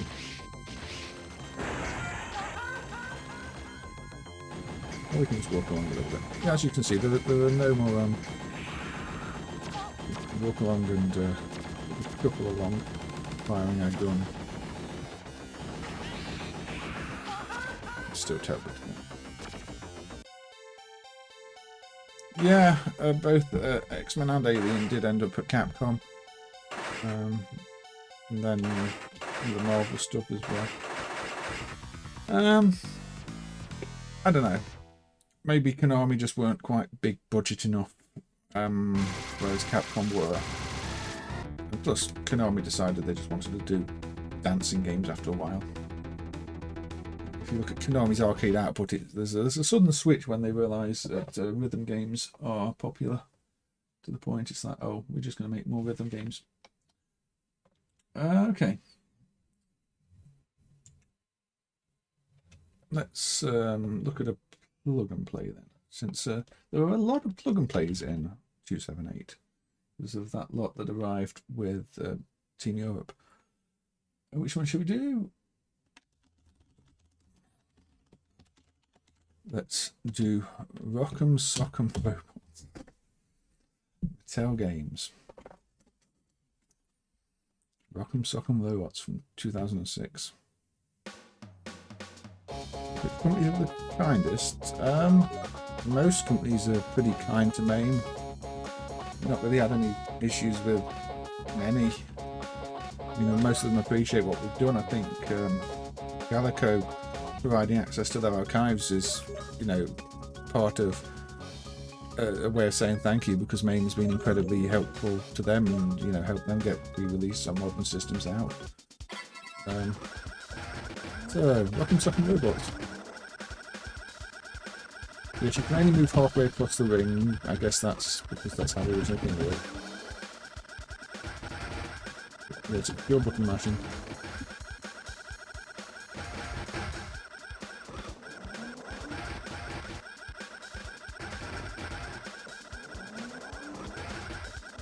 I mean, you can't say it's not an accurate representation of the toy, which is incredibly limited. It doesn't really make the best game when you keep things this simple. Match over. Ooh. Rematch. No, what we actually want is title fight.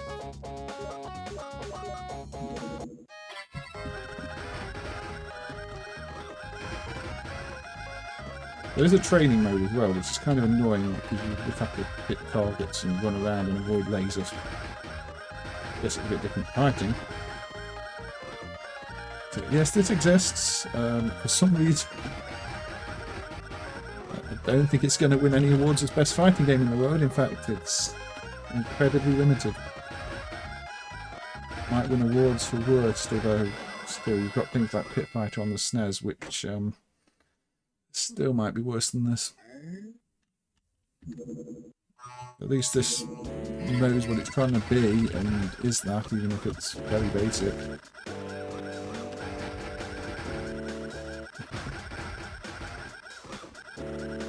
Yeah, there's definitely no conflict strategy here, and no special moves. I think you can you hold them to charge? You can hold to charge like that, you see. You do have that option. There's hold, you can hold to do a more powerful hit. I'm not sure there's any point at this stage, but look, you get your arm back and you go bam. We'll make for a great episode on Matt Muscle's the worst fighting game. I struggle to say anything about it. I don't know. Right, the presentation's there. It's just there's not much to play. It's got win quotes. It's got different backgrounds. It's got characters that behave slightly differently. It doesn't really have much gameplay wise though. It's just this. This is the game.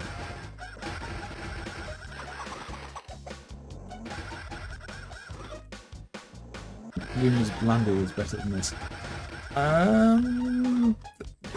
Maybe. Landy is still pretty bad.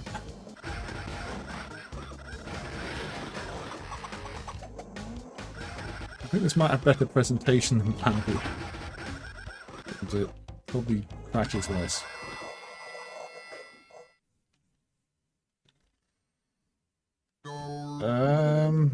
I mean, it's less ambitious than the Masters Fighter. That's the problem with the Masters Fighter tried to do something, it just did it all badly. This is just trying to be rock'em sock'em robots, which is inherently limited. I'd probably rather play the Masters Fighter, as terrible as it is though, because there's nothing to this.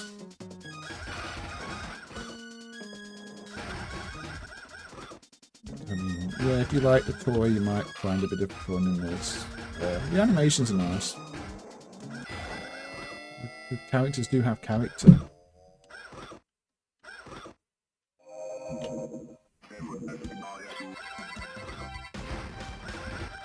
Not just a palette swap robot every time, they have drawn each robot and given them unique animations, but they really just have one move plus punch each.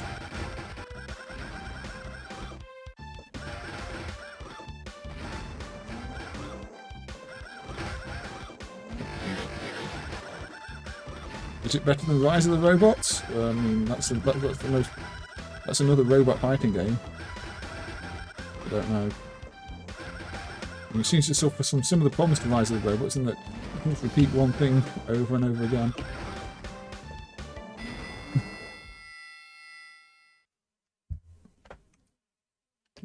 If Matt Muscles decides to do this, that is up to him. I would not force him to. I still think he should do Shogun Warriors if he's not done it, because that is a bad game. I don't know, Shogun Warriors I find to be completely unplayable.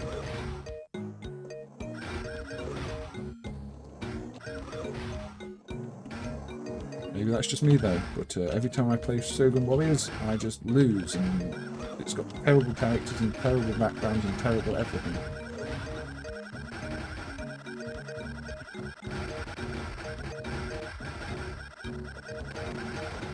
I just want to win the tournament on this though.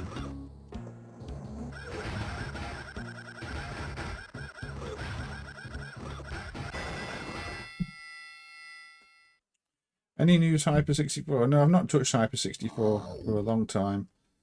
I mean, I don't know. I've lost a bit of motivation because the person with the Samurai 65 showed 4.6 prototype just keeps saying they'll get it dumped and never does. It's kind of demotivating, you know, people making promises and breaking them and breaking them and breaking them and breaking them.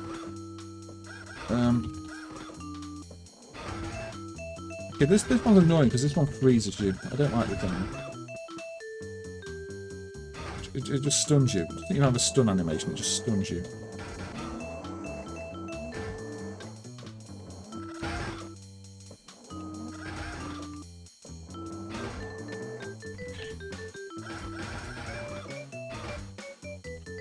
Okay.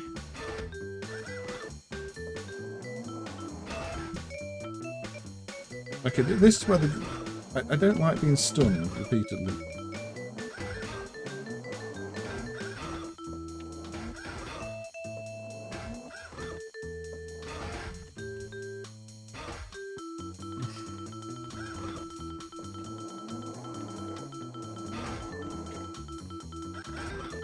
No, he never. The prototype Samurai Showdown 64 never got dumped.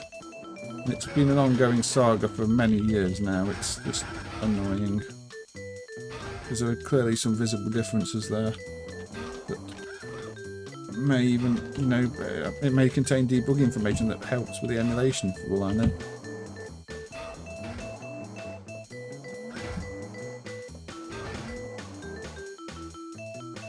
Okay, so this enemy is definitely more annoying.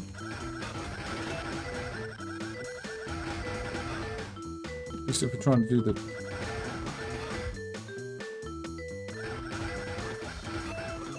I might not win. I might not have a strategy for this because this stupid... Yeah, I lost that one.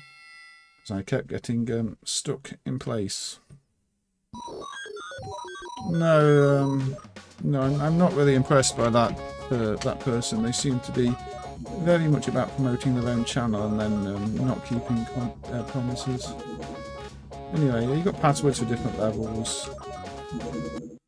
But that's Rock and Sock and Robots. Plug and play.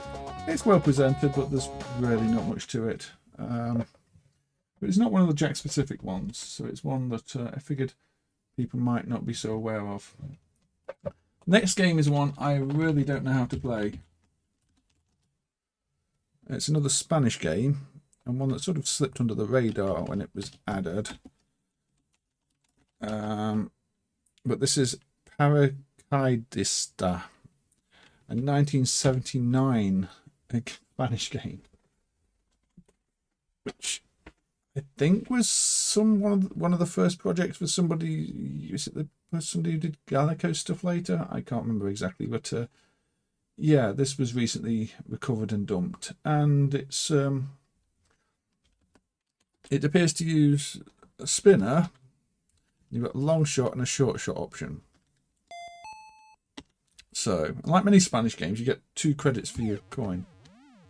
But unfortunately, as I can't actually see my spinner, I don't really know how far it's going to aim at any one time. And you do have your high or long shot or whatever it is. But you're meant to stop these guys getting to you. You can only fire 1 shot at a time, however. I never managed to hit the actual craft. But yeah, this seems to be the game, like the whole of the game. It's just a case of trying to hit the oncoming enemies. A bit like one of those, is it the IVM, is it Panzer or something like that? Except that's viewed from top down up the screen, whereas this is a side-on take on the game.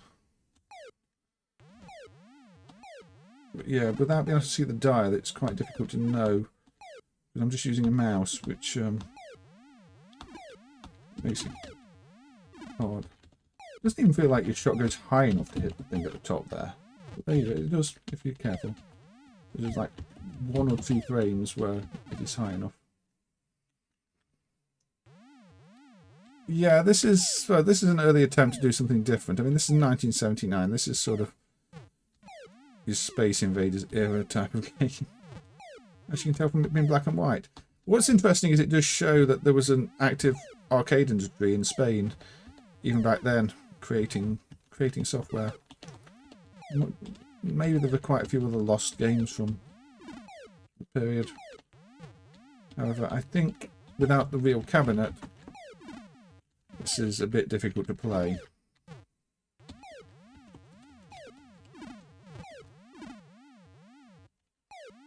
Also, only being able to have one shot on the screen at a time.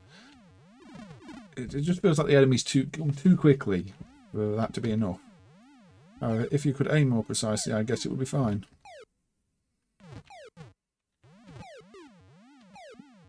See, I know where they are now. So, but I missed that one.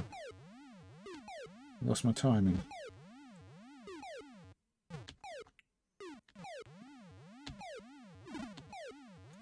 Then I don't know what to do about the actual shots they fire, because I don't have a shield as far as I know. So once they fire through my barrier, my sight on Space Invaders barrier, I'm done for.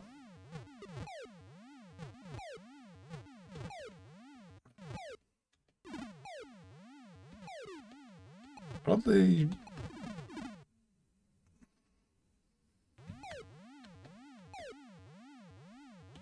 Alright, let's keep going.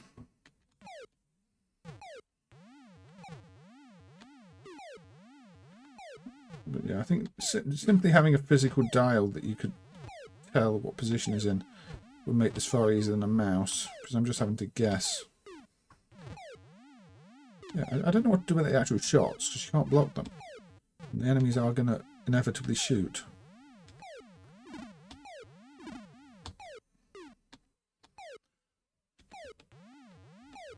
I just use a keyboard like Sonic.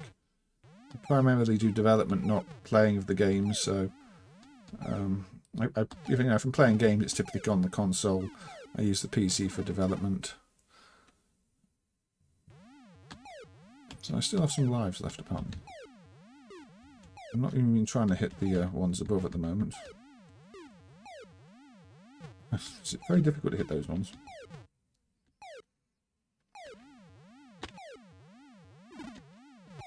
Ah, yes, that's what I was thinking, Aussie guy. They found a Galaga. I knew it was one of them. I'm pretty sure, yeah, it's tied to the recent Galaga findings. That's what I was thinking. So, yeah, those are the names you're seeing in the main credits for the Galaga stuff that's come from the archives. Because, yeah, those are the people that worked on this. I'm not even going to attempt to pronounce the Spanish names. So yes, just read Aussie guys' comments. And we've got Pere and Joseph and Javier, and yeah, those are the people who, well, would later found Galaga and produce many of the fantastic Galaga games we have seen. So yeah, that's one of their early efforts from 1979, well before the Galaga stuff. Although, we should probably look at the World Rally prototype, shouldn't we?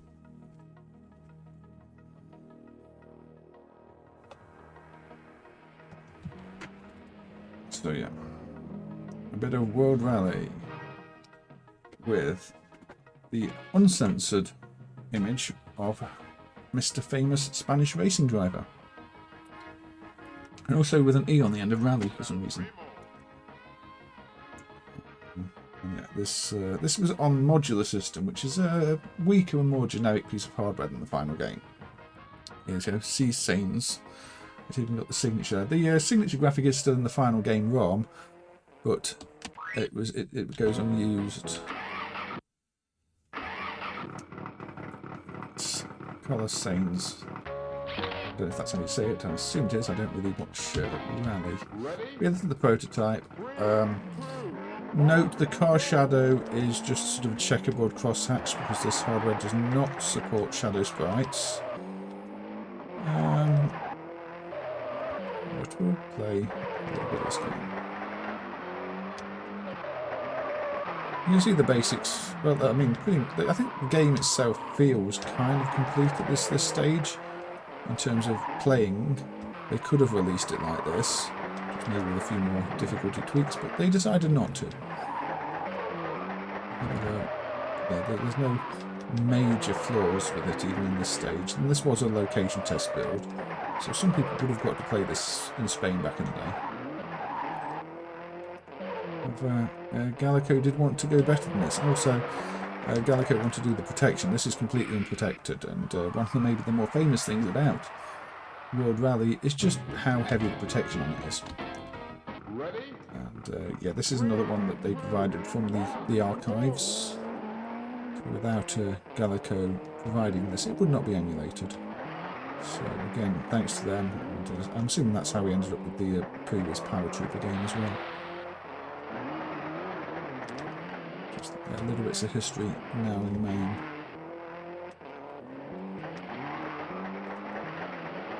So you'll see that this version doesn't have any of the night stages either. It also seems a little more forgiving than the final game. But again, that's what I'm saying, one of the things that gets tuned oops, during the process is difficulty. You know, if players were finding this too easy on location, they would have made it more difficult. They would have found ways to make it harder. I'm still not entirely sure what the difficulty dip switch actually does on World Rally, even the final version.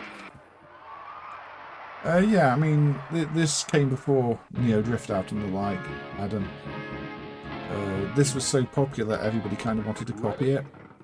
So, you know, there was Drift Out 94 on SSV system, there was Neo Drift Out. There were a bunch of other Spanish games like Blombicar, which basically rips off a whole bunch of this, and Mortal Race, and let's see, Top Driving, Panaco's Great 1000-Mile Rally.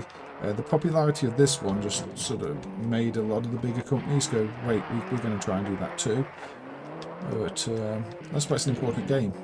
You know, Galaga weren't unknown at the time, but this did really put them on the map. But yeah, this is the prototype version. We'll switch back to probably switch to the final version after this race.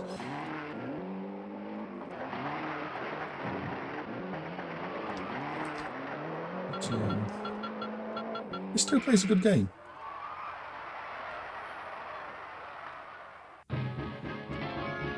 Yeah, tech-free, Crazy Rally. The Crazy Rally's pretty good fun. So yeah, that's the prototype. I'm not going to play all the courses.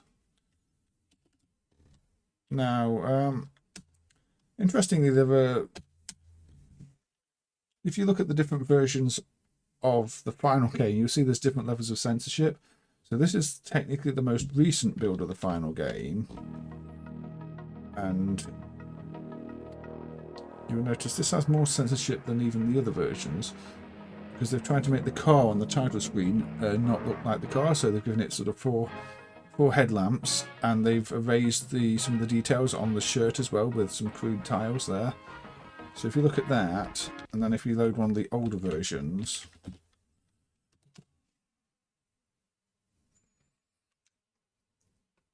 I don't know why they made those changes. I don't know if they were just worried about a legal risk at that point. But yeah, that bit changed. Whereas the original release of the game, this is still a released version, has a more regular looking car, and the Toyota logo is not censored on the shirt. So yeah, let's just coin this one.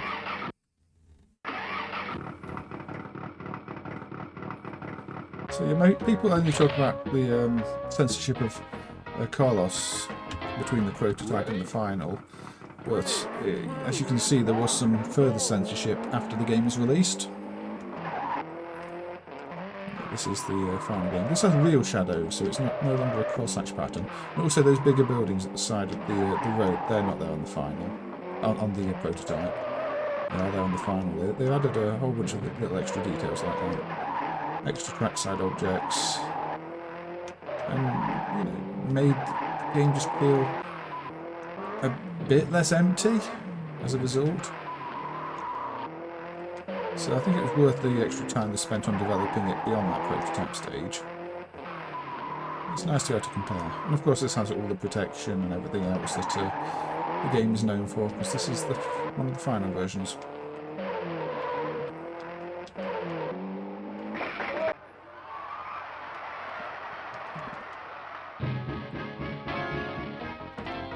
Ready?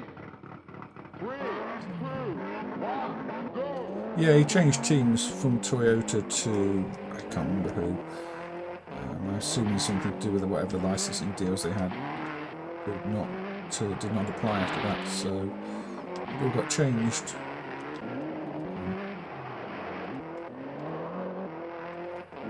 I'm not sure of the exact details. They clearly did not feel they could release it with his image in at the time. Which is why it's taken until now for that lost bit of history to turn up. His name was used on the home system games before this, because Ziggurat developed some games for like the PC and Amstrad CPC and stuff like that, which did carry his name. They don't play quite like this, but they are isometric racing games. This just has... This feels so good to play out in the corner, though. No, really? Ready? 3, 2, I mean, he moved to a different team, I know that much. But were they not worried about the legal side of things, or was it just a choice they made?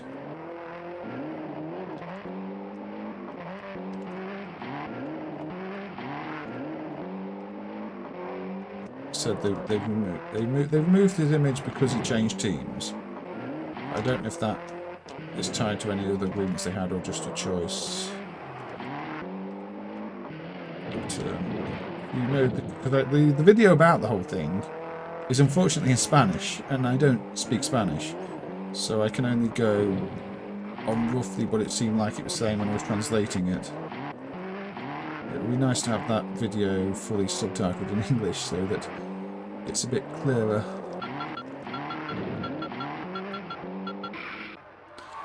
But yeah, this is...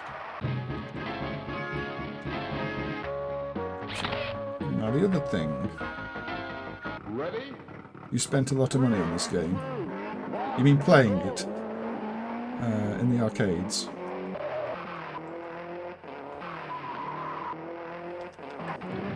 So here's a little shortcut.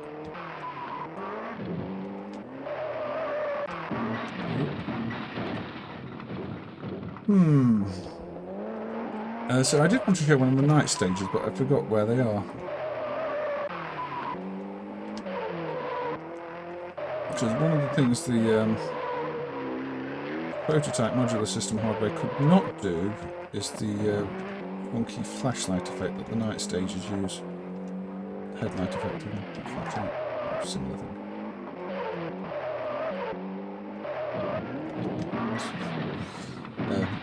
Yes, ignore my attempt to take shortcuts, it's not going well.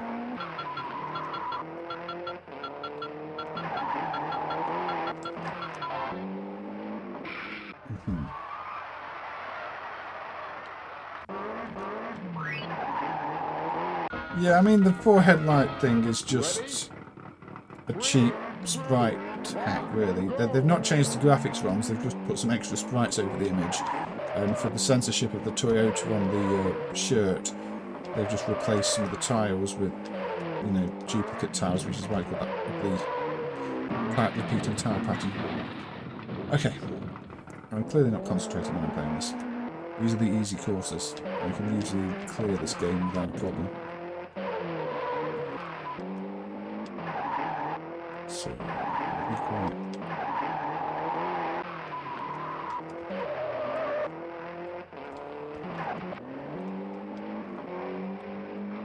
Also, if anybody's had any suggestions and I've missed them, please remind me, because again it's quite hard to pay attention to suggestions and stream.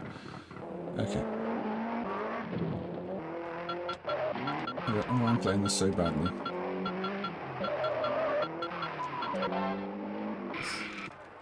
Okay, never mind.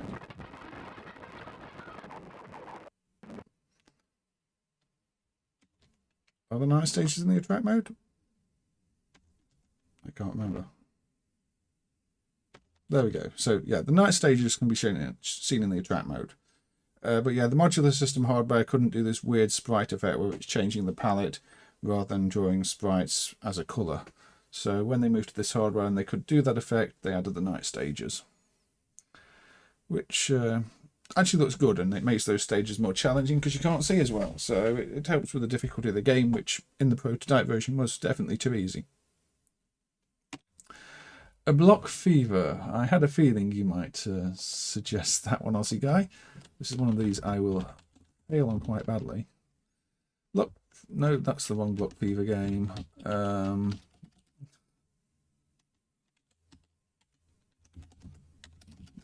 This is the right block fever game. So, I just don't need the. Oop. Okay. There's no option to. Right, Block Fever, 1978 Nintendo. It's another one of the breakout games. Oh, I need to run it with mouse to put. Oh. Yeah, I need. Okay, forgot mouse. Try again. It's gonna work. Okay, I don't know why the cursor's on screen, but whatever. Oh, okay. The ball just spawned over there. How useful.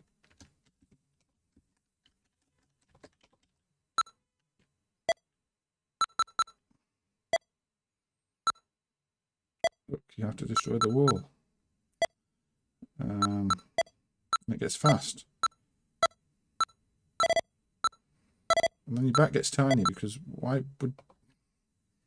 These early Arkanoid clones always just seem out to kill you off almost instantly. Try playing on keyboard instead, it might be easier. I don't know.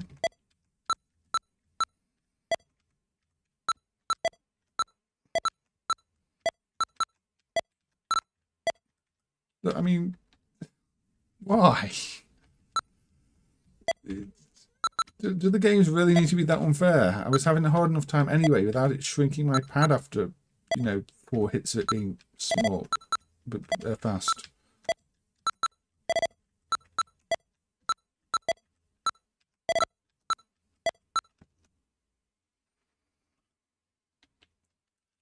This is just what I think, again, this is what was popular at the time because of things like Breakout. And also, I was at the side of the screen there. How was that not on the bat? I don't know. And again, spawning the thing there is just...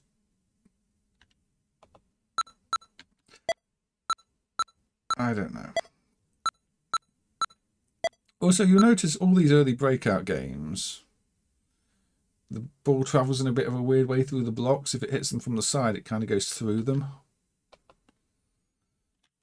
Yeah, okay, what is A? I don't know. Maybe there's multiple game modes.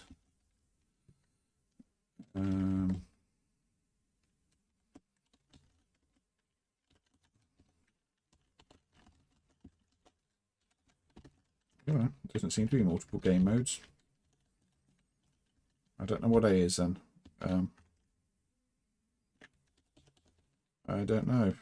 I mean, there's only one coin slot. Maybe it's player 8, player 1, player 2. I've selected a 2-player game now. Let's see. I don't really know. I'd assume the control panel would probably tell you. Is it, if it hits blocks from above, it just comes straight through? I don't know. Yeah, again. No, player 2 is flipped as it's cocktail mode, but it still says A, not B or anything else.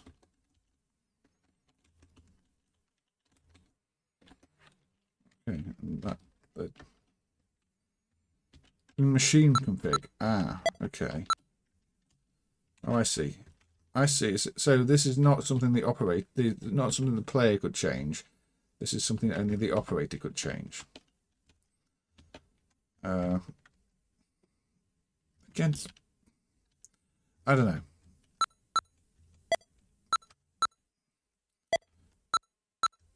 So what is this mode?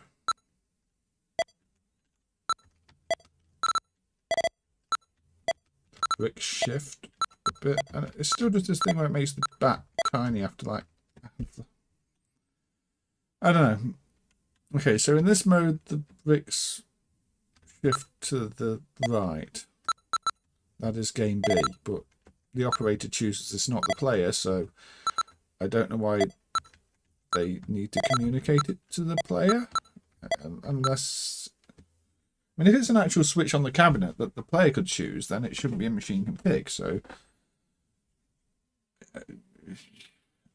I don't know.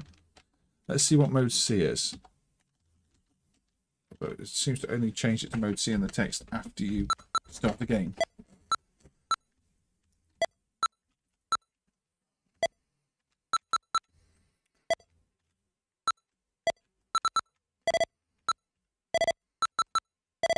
You'll notice in later games like Arkanoid, after you've been playing a while, you get power-ups which make your bat bigger and things like that.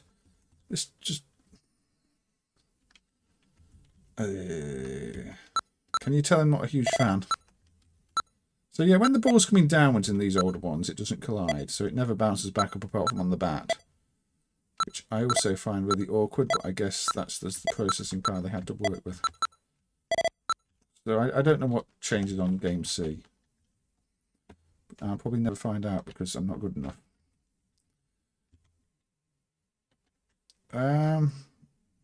Mode C is standard breakout. Okay. So yeah, mode A had things flashing in the wall. Why does it still show A when I reset until you insert a coin? That's weird too. So yeah, A's got these gaps which flash, which I guess means you can't hit them at the time. But the whole thing with the bat getting smaller just makes this not fun. I mean, it's difficult enough to hit it anyway. The collision is not very precise. So a tiny bat just starts to feel like luck to me. Probably slightly easier with the spinner, but it's, as somebody said above, it feels like a game that kind of punishes you for doing well, and really early on too. Maybe if that was after maybe 3-4 minutes, fine, but after, you know, your 10th hit, no, I'm not too keen. In mode A, when you hit the flashing blocks, the playfield moves down. So it's not that they can't be hit, it's that they move it down. Well, I'm sure I'd find that out if the game wasn't utterly brutal. You know, if there was an option... There are no dip switches, are there? Oh, there are. But that's just for the... That's not for the behaviour of it shrinking the bat. That's just number of lives. And there's no way to change that. So no, I don't think I've played any more of this one. Like so many of these early breakout games, it's a genre I quite like, but the early games in the genre I don't get on with, and it doesn't look like that one's any exception, unfortunately. But there you go, Osikai. I had to look at it. I tried to play it.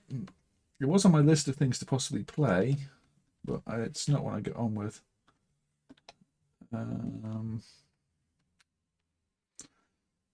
Okay. So, let's have a look at some junk. MAME has been emulating a bunch of junky things with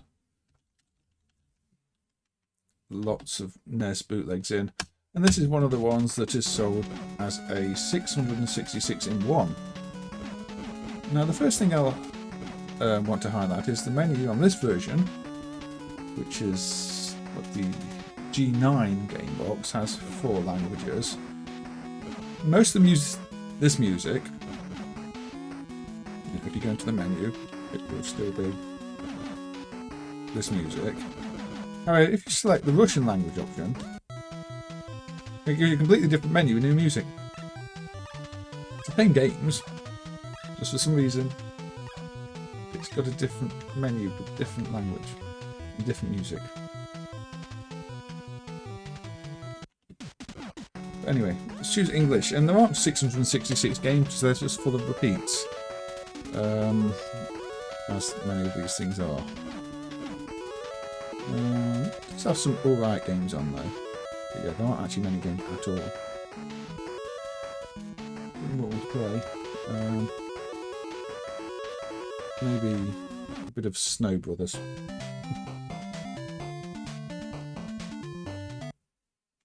The music is from the sub-or educational computers. It wouldn't surprise me, it's probably all stolen from somewhere. I'm just a bit surprised that it has different music and it's not just the same menu with Russian text. So, Japanese Snow Brothers.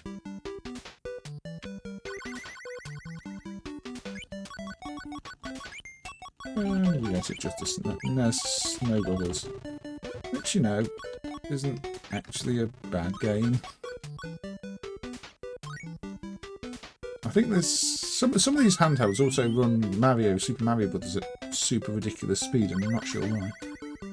I don't think that even happens in MAME, so I'm not sure what they're configuring to make Super Mario Brothers run at turbo speed on hardware.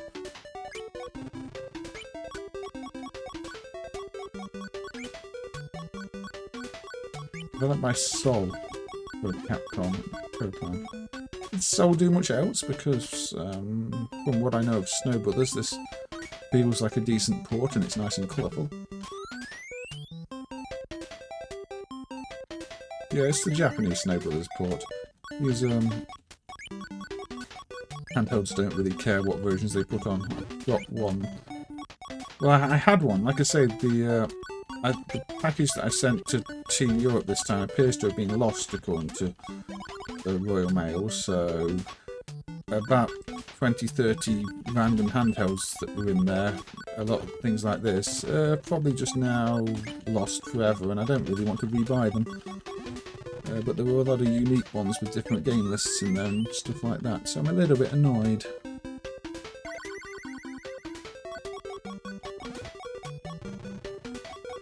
And my V3 sports cartridge with the quick game on was in that lot too. But there were quite a few interesting things in that package that they say is most likely lost. And I don't know how they managed to lose it, you know, an hour down the road at most.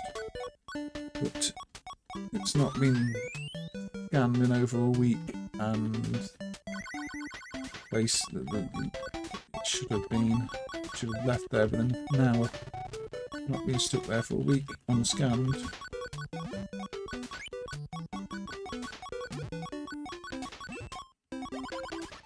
I do like a bit of Snow Brothers. I like the arcade version, and you know, I quite like this port. It's obviously scaled down, but it fits the hardware it runs on. And it probably plays a fair bit better than the modern version. The modern remake of 1 I don't mind, but I was playing the modern remake of 2 and it feels really off for some reason. Doesn't feel right at all. The modern version of 2 does also include the emulated game of the original, so I just play that instead of on the page.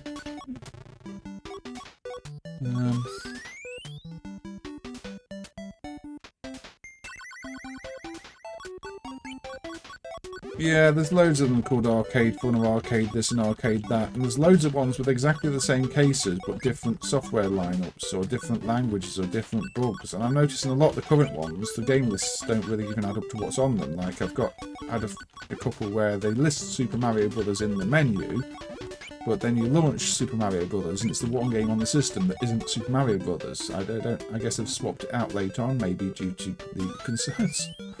But it's quite silly, they've left Super Mario Brothers in the menu, and it's, you know, all the other games are correct, just not Super Mario Brothers.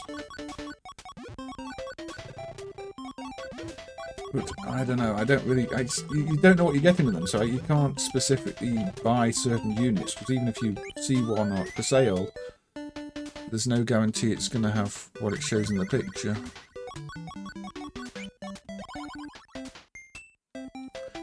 So I'm hoping that parcel turns up, but you know, I did pop down to the post office and they were basically telling me that I may as well get prepared to make a compensation claim, which won't be for much because, you know, I'll probably get my postage back and that's it.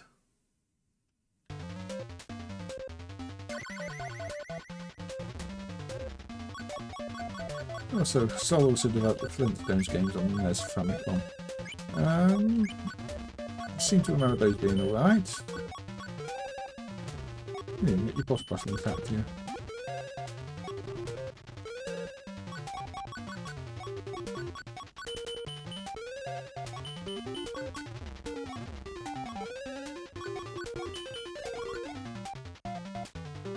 I mean, it's within the limitations of the NES, I would say.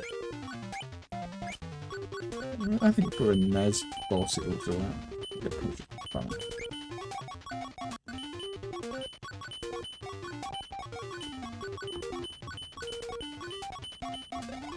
Okay. Anyway, yeah, that's a bootleg NES system, and I just played a bit of Snow Brothers because why not?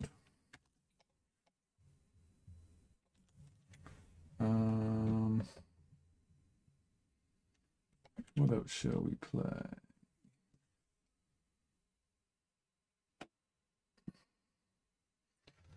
Oh, let's go a bit plug and play. Right. This is the Carl Edwards plug and play. Let's go for a single race. For some reason, Carl Edwards is not the default choice, so let's choose Carl Edwards. Let's have all these exciting tracks which are round.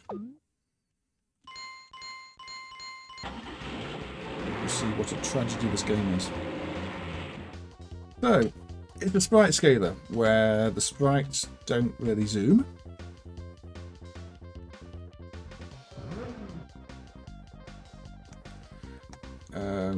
They just kind of close to your car.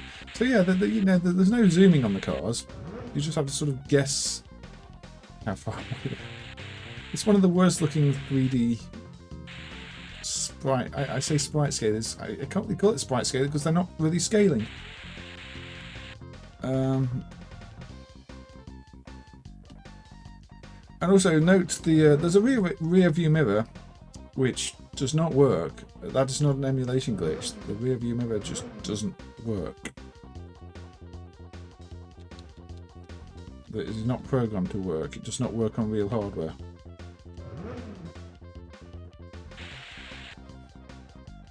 Yeah, and apparently Carl Edwards is not in the NASCAR games of the time, but just so that he could be in these things, which was definitely quite the career choice. I mean, I don't really know who Carl Edwards is because I don't follow NASCAR. I'm assuming he must have been relatively famous for them to want to put him in a game, but this is what people got.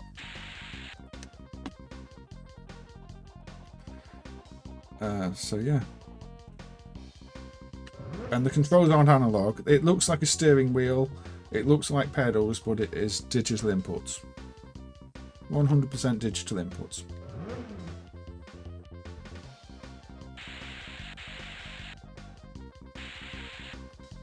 No, they've not tried to recreate slope turns. They've not tried to do sprite scaling. They did draw something down the middle of the screen so it looks more like the right type of car. Although that might be about it.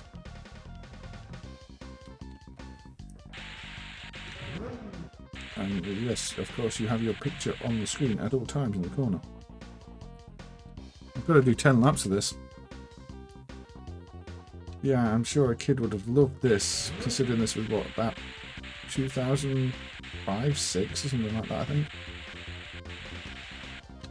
Yeah, I really should. Because I'm in the lead, there are no other cars, so you know these laps are super exciting, aren't they?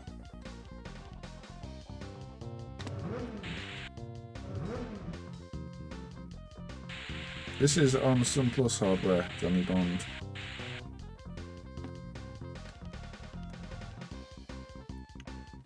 should have just set it to 5 laps, really, shouldn't I?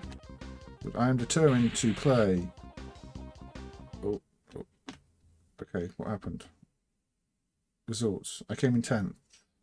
Okay, I somehow something happened. I don't know what happened. I came in 10th. Okay, it just means I don't have to play this anymore. But there was another Carl Edwards game. This one, I mean, that one there was a recent edition in 2008. But this one is a different edition. This is also around the same period. This was Carl Edwards Chase for Glory, also put out by Excalibur Electronics on Elan hardware. So that was the 16-bit game. This is an 8-bit game.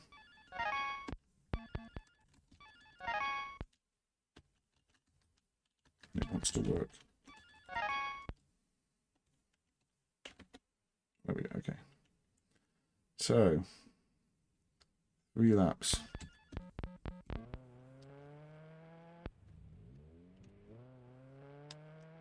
I'm sure you'll agree, this one is also absolutely worth it.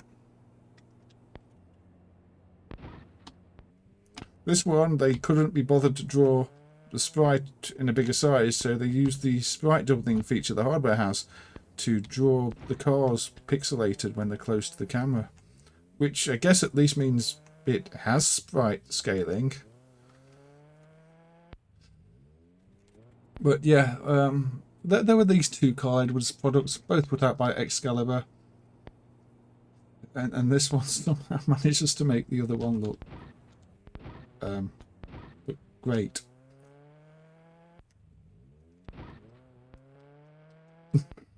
This is gaming in the early 2000s, apparently.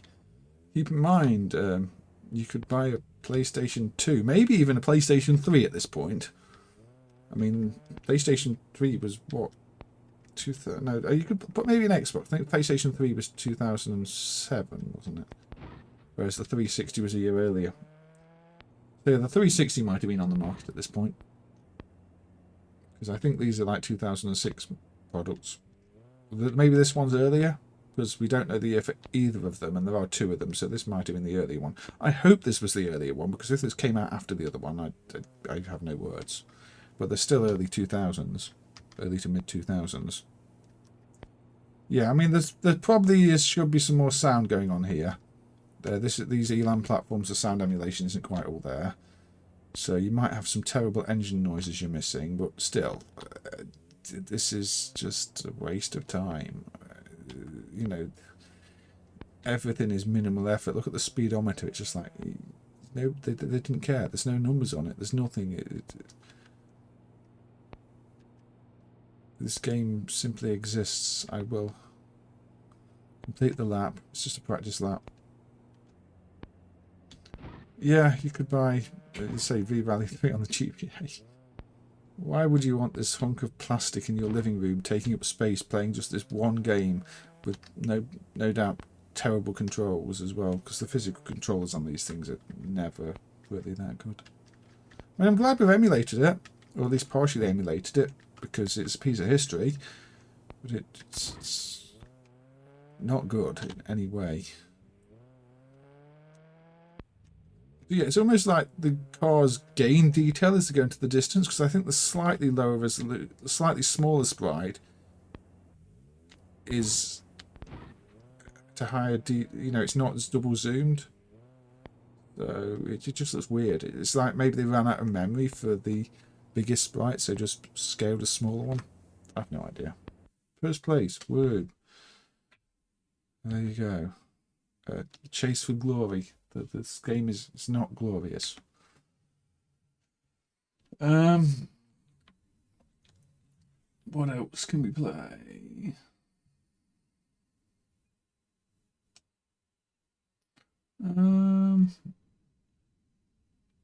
Okay, it's not. Here's a game that I don't really like much, but it's quite a popular one. Killer Instinct from Rare. Now, I'm playing this because a lot of people have complained over the years about how the music doesn't work the first time in a track mode. And that bug should now be fixed.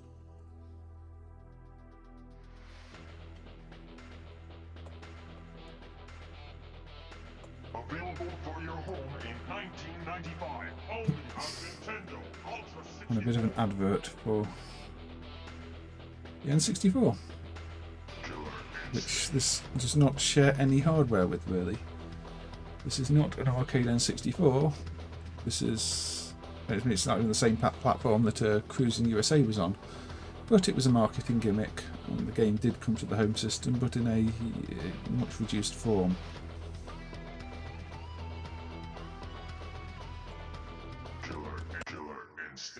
But yeah, the sound now does work on first boot, which is what I wanted to show.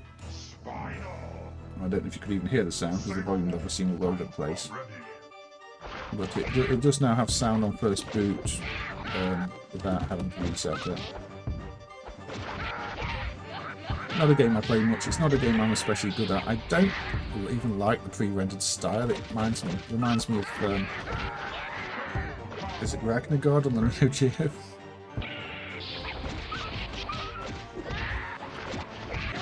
And I don't know how to play it. I don't know the strategy for this game. I'm sure there is one.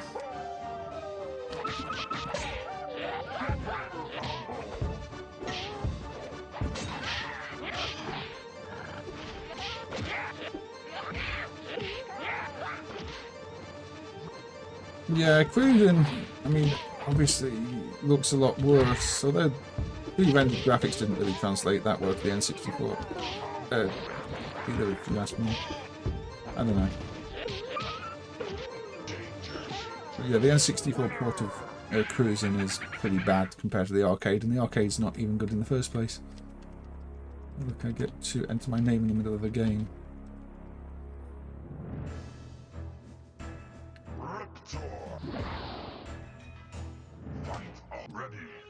So this is one of those games where it uses a hard drive and the backgrounds are actually, they're not 3D, they're being streamed from a hard drive. Quite a few people say this is a 3D game. It's not a 3D game, there's no 3D hardware. In fact, the video hardware is really just a frame buffer. It's all being done by the CPU. So we're back to like 32X. You've got a CPU and you've got a frame buffer.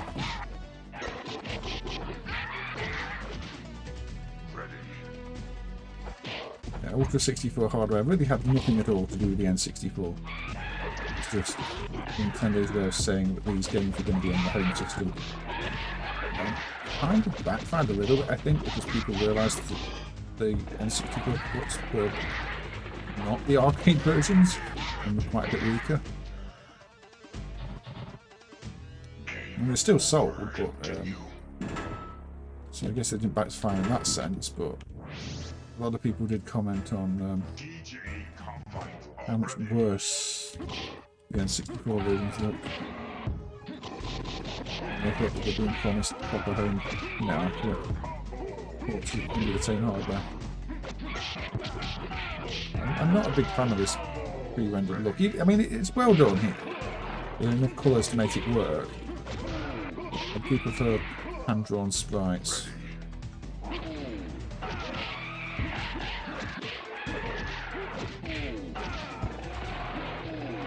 I don't know what I'm going to do. It's a fighting game.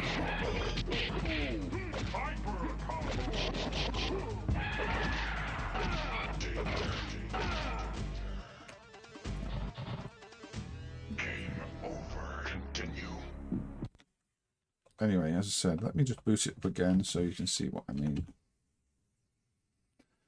It looks amazing back in the day. Maybe if you like that type of visuals. I mean, I didn't even like Donkey Kong. I thought Donkey Kong Country. I thought that looked ugly at the time.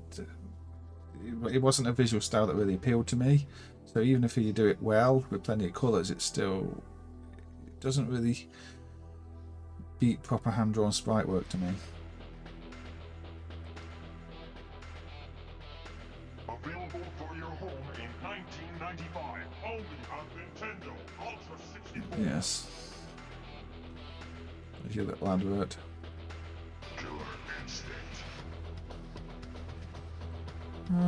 I know it's a game a lot of people like, and it is rare, so we should probably celebrate it for being one of the non-Japanese developed games. It's just not one that ever really appealed to me, visual style or gameplay. But you know, that's just a preference thing. Killer instinct. Yeah.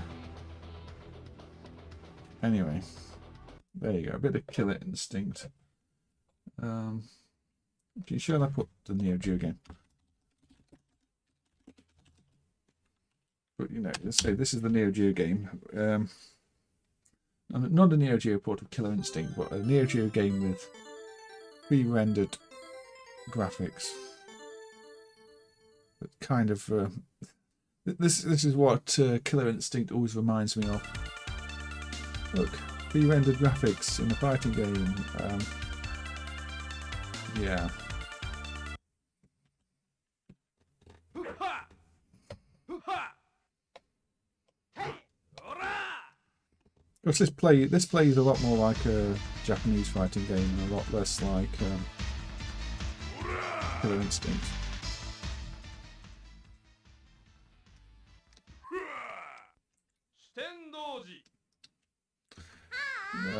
The Killer Instinct hardware is definitely better at doing pre-rendered graphics than the Neo Geo, because the Neo Geo has, well, you know, 16 colour tiles and more limited range of colours, so it does end up looking a lot worse than the Killer Instinct hardware, where you've got, you know, whatever colour you want on the screen, really.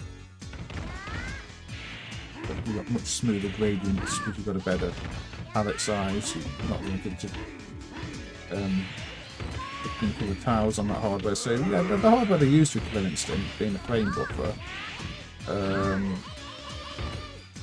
was more suitable for the visual style, whereas trying to port it on Neo Geo games just look worse, but still, it's... I think no reason. Doesn't really change the fact it is just pre-rendered stuff.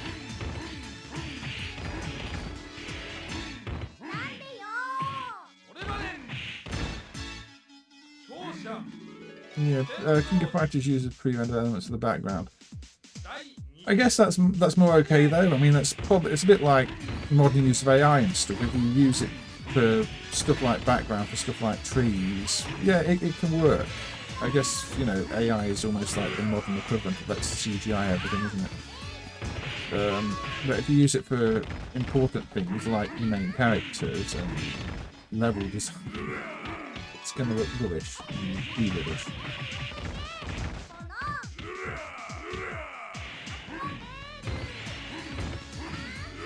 And Saras love to use pre-rendered stuff on the Neo Geo, and as a result, the games using it, this, Shock Troopers 2, Pleasure Dole, Ironclad, they all look kind of rough these days. I mean, if you ask me, they look rough at the time, but they look especially rough compared to the hand-drawn Neo Geo fighters.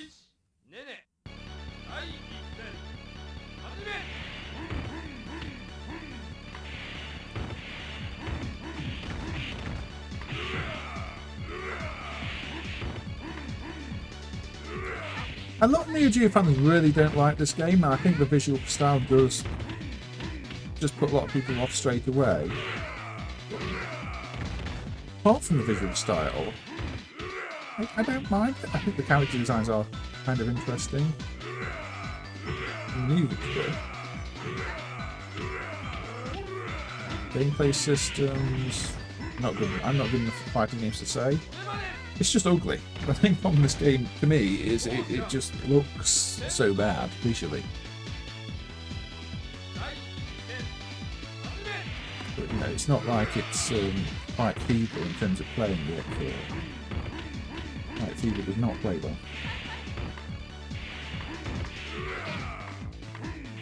Definitely far worse fighting games in the arcades to play.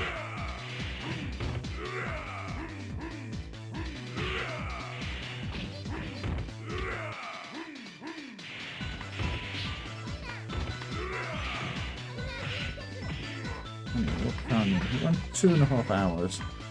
I'll probably be calling this stream at about 3 hours, just so everyone knows. I've got time to look at a few more things. I might put another MZ 2500 going on for a minute.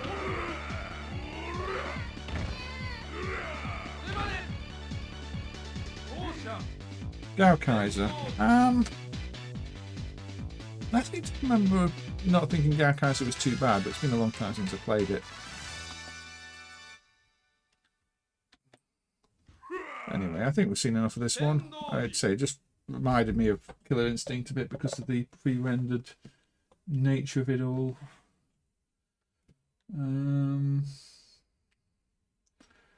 Yeah, let's have a bit of fun with another MZ 2500 game that was recently added to the soft list. This one is another, well, it's a port of, I mean, technically there was an arcade version of this, but this is Balloon Fight, better known for being on the NES. Here we go with Balloon Fight. And again, a bit like Galaga, but the frame rate's not quite there.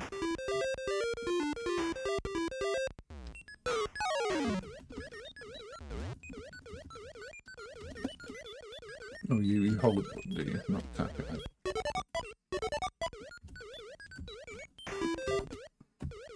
But yes, Balloon Fight very much Nintendo's take on Jam.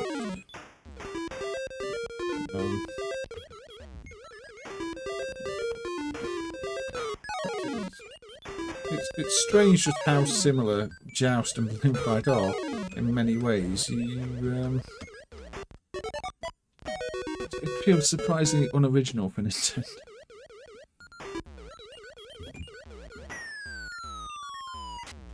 Yeah, there seems to be a lot of different software for these systems. I'm assuming for different generations of the system, because some of the software on the software list is just simple black and white or green and black stuff. Oh dear. I didn't go there. Let's just play Balloon Trip then.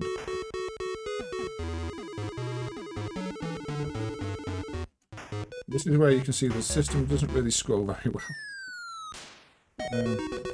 Okay, wow, okay, that was...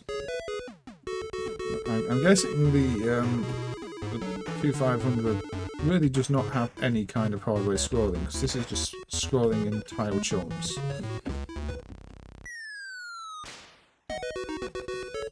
I do not know if it's part of the same licensing deal. It is Hudson and Nintendo, so probably? Oh, you go too low. Yeah, of course. Yeah, I did have a look at the Donkey Kong 3 on the SharpX one before, I think I was a guy. I think I've done that on a previous stream. Okay, I'm terrible at Balloon Trip. Yeah, when it doesn't scroll very smoothly, it's quite difficult. Let's just great.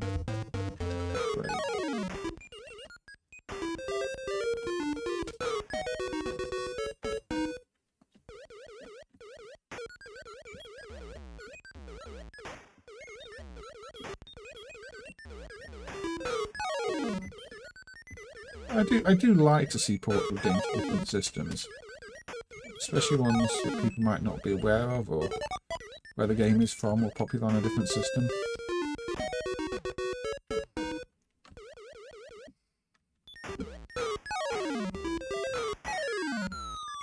What have I got?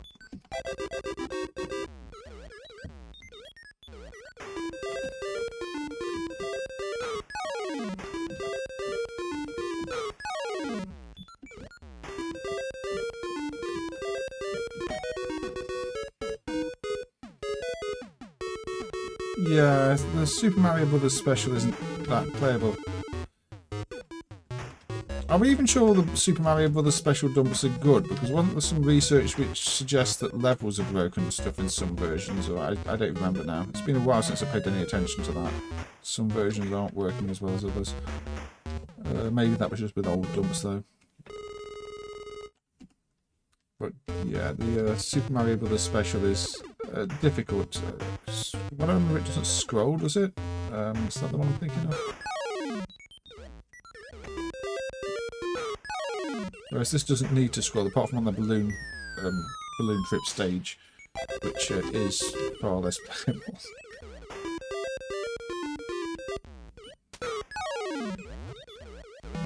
Oh, too low. There we go, a bit of balloon fight, and say it's a bit of a worse frame rate than the original, but it seems like an enjoyable port from Hudson. Yeah, because Special doesn't scroll, you're going to get blind jumps because the levels were not designed around it not scrolling.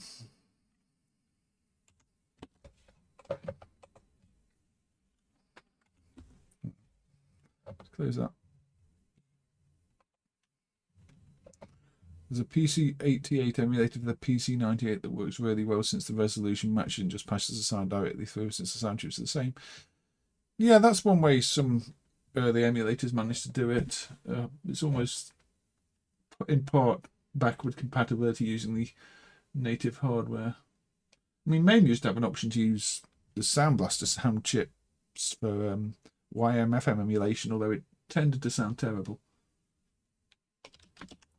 Anyway, okay, let's have a look at some complete nonsense. So yeah, again, let's have a look at some VT36 whatever 369 stuff. So the Compact Cyber Arcade Batman. I just want to show how they've recycled games. So Gotham City Run. So yeah, this is just one of those jump over things. Woo. I don't know if there's any downside to just sliding all the time either on these things. And yeah, you have to get the jump timing right.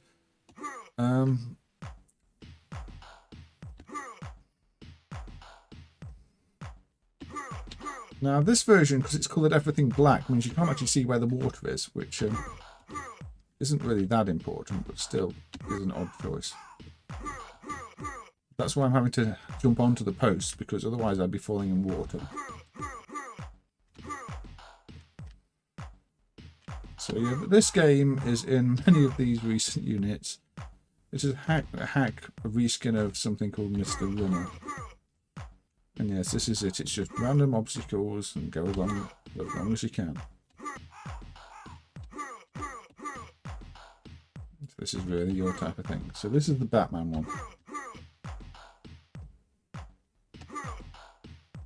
I want to show just how incredibly lazy most of these units are. They'll contain like about 10 themed games, some of them less. So yeah, that's the Batman one. Endless Runner Batman themed. How about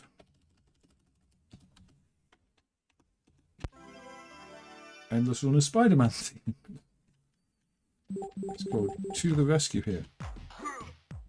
Does it look familiar?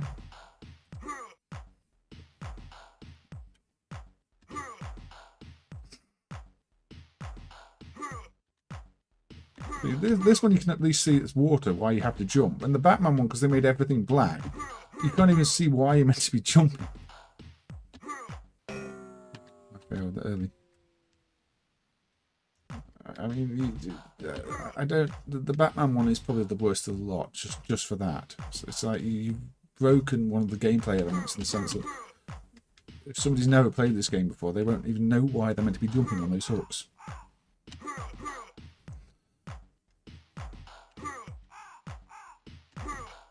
Yeah.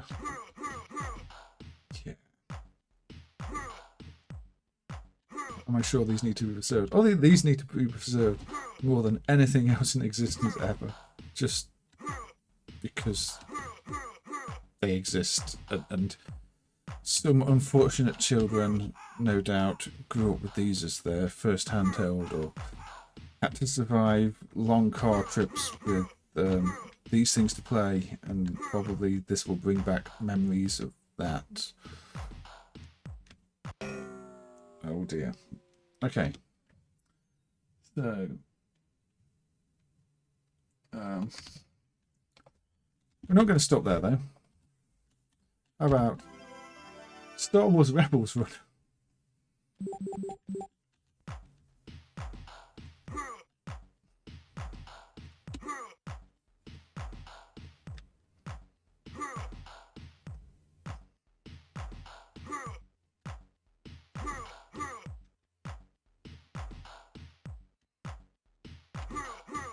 Yes, it's exactly the same game, with a different skin.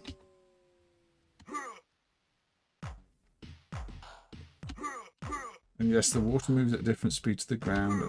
I don't know. These. It's more the walk cycles on them that's hilariously bad. But again, that's pretty common to all the reskins and hacks. Unfortunately, not every one of the games in these VT369 units works in MAME. For some reason, a lot of them have difficulty with drawing some of the background elements, like filling in the pieces that drop in the columns type games. I've not even worked out why. I don't know what I'm missing. So there seems to be a common problem with many of them, which is preventing them from being marked as working yet. But select games in each unit are playable, including this terrible runner game. I'm definitely going to be ending this stream on a high, aren't I?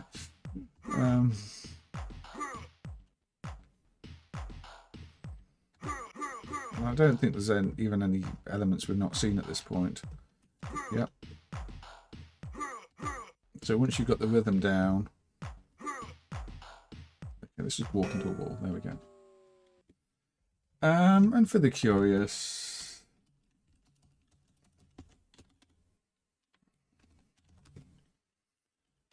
The original game is in some of the units, including this one. It's called Mr. Runner. This is how it looks without the sprite hacks, which I happen to say is a lot better than any of the sprite hack versions. Oops, I pressed the wrong button. Does the high score save? No. These things have no save capability. That would be asking too much. But yeah, this is the version without theming, and it does look better. It looks like it's intentionally... It looks coherent. I mean, it's not got the problem... It might have a black theme to it, but it's not done what the Batman did and made the water invisible, so you can tell it's water.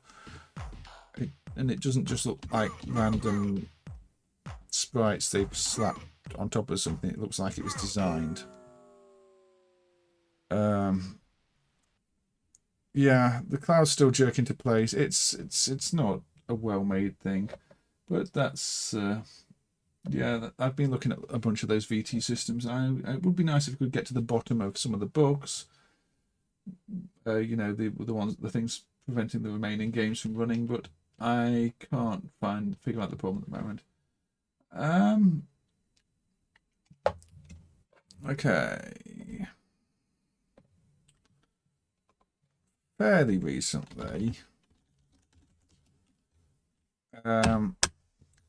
some clock adjustments were made to the Century games to speed them up a bit. I think MAME was running the CPUs too slowly before. So Superbike, which used to be painfully slow, is now a bit faster. So if jumping over obstacles, if you weren't bored of jumping over obstacles with the previous runner games, we've now got Superbike, where we'll be jumping over obstacles. It does run a little bit faster than it used to now, I think. Not much, but a bit.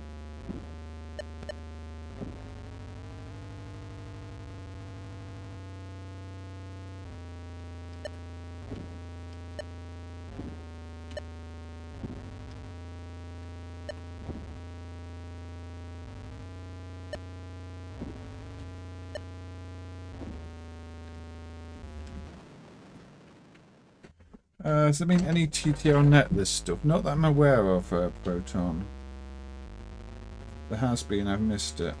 So there aren't many people who can really work on those. But I've not seen anything announced. I've not even seen much in the way of sound stuff done with it at the moment. But yeah. My Superbike was not so super. Yeah, this is knockoff Moon Patrol, really. Pretty easy just to do that as 2 jumps, yeah. Yeah.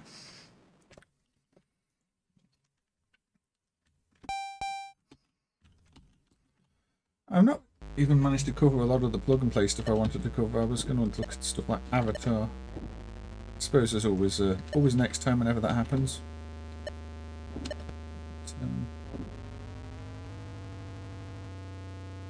I didn't want it to be solely 278 stream. I just wanted to, you know, talk about anything that's fairly recent.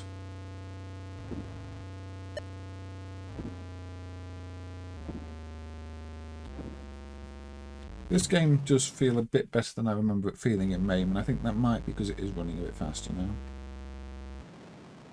Still not great.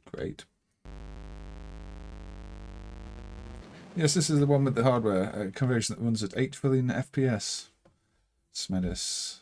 So we will look at that version now. So this got converted to Galaxian hardware. I don't know if it's a bootleg or not. It does feel like it's running the interrupts twice as fast. So now it's a Superbike. The Century did Dell conversions, so it's always hard to tell if anything of theirs is on a different hardware platform, if it's official or if it's an unofficial conversion. But yeah.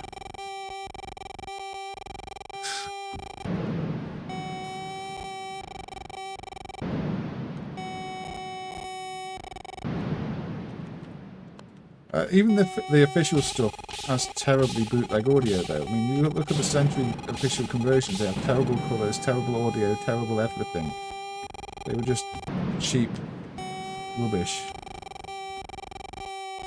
And they did advertise the game on this hardware, I believe, so it's possible this has been hacked to run too fast, like twice the V-blanks or something like that. But it's an entertaining version, that's for sure. I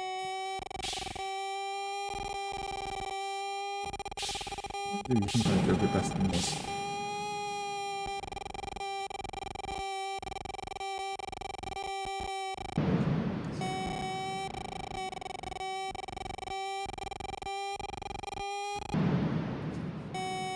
Sounds like crazy frog, you hate it. I'm sure arcade operators would love it.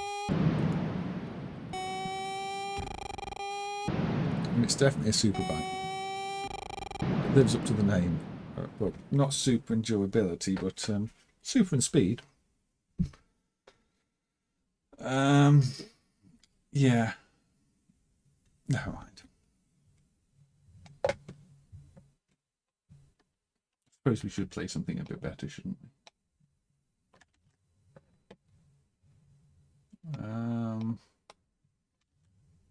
I said a bit better, not much better. I'm going to play something that irritates me no end. Right, this is a GNet game, Otenami Haiken Final. It's a multi-game collection. That's on Taito hardware.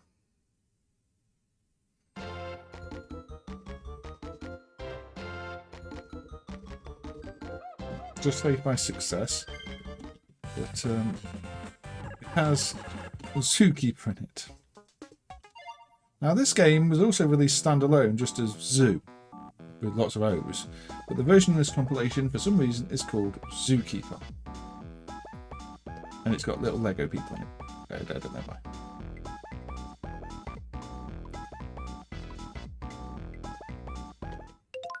But it's bejeweled. Except you've got to put the target number of animals.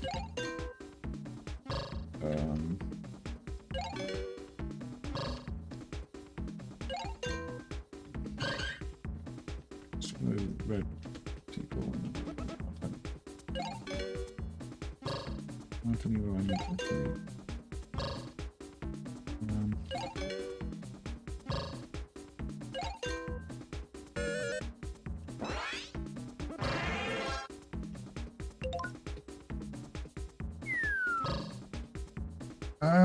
I guess, I mean, there is a standalone arcade version of this called Zoo. This might just be based on the DS version, ported to arcade, I don't know. But clearly it is just bejeweled. I'm assuming Bejeweled came first, and that Bejeweled isn't just a rip-off of this, like Zuma was a rip-off of Puzzly.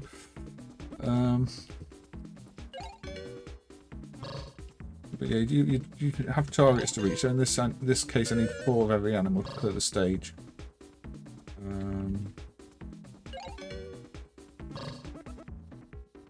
You'll lose a life if you run out. I need frogs and pandas still.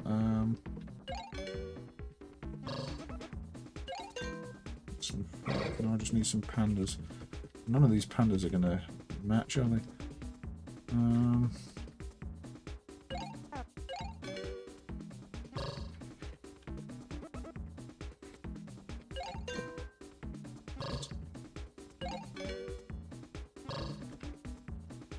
So yeah, I need more in the playfield to get anywhere. So I need to drop more things in. An extra panda now, at least.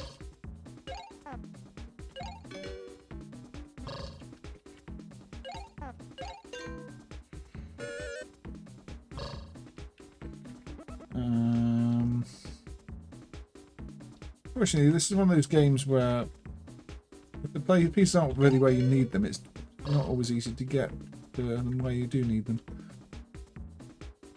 Even close to where you need them. Okay, yeah, I can do that one now, that's right.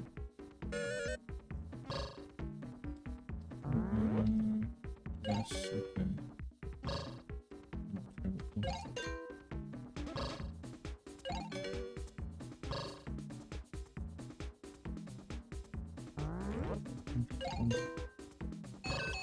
Yeah, no more moves.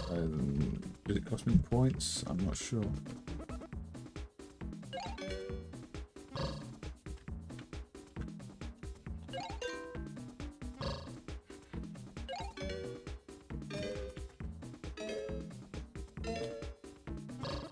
That ruined what I was trying to do.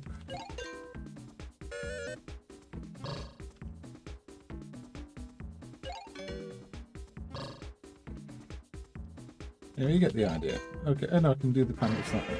Being stupid. Some gene out, goodness. Yeah. But it still annoys me that this mini game in this is called Zookeeper, because Zookeeper is obviously its own thing if you know Tetris Arcade games. I'm wondering if that's why the standalone version wasn't called Zookeeper, but I have no idea. It's just a bit odd that it's called Zookeeper in this compilation, but the standalone version is called Zoo.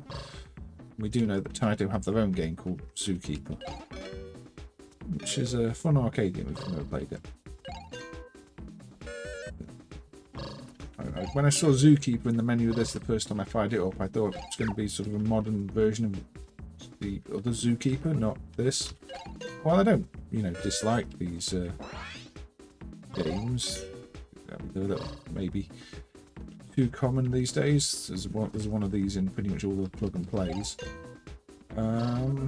It's not really what I was expecting or wanting when I saw Zookeeper in a menu. I don't even know what the name. Oh, okay.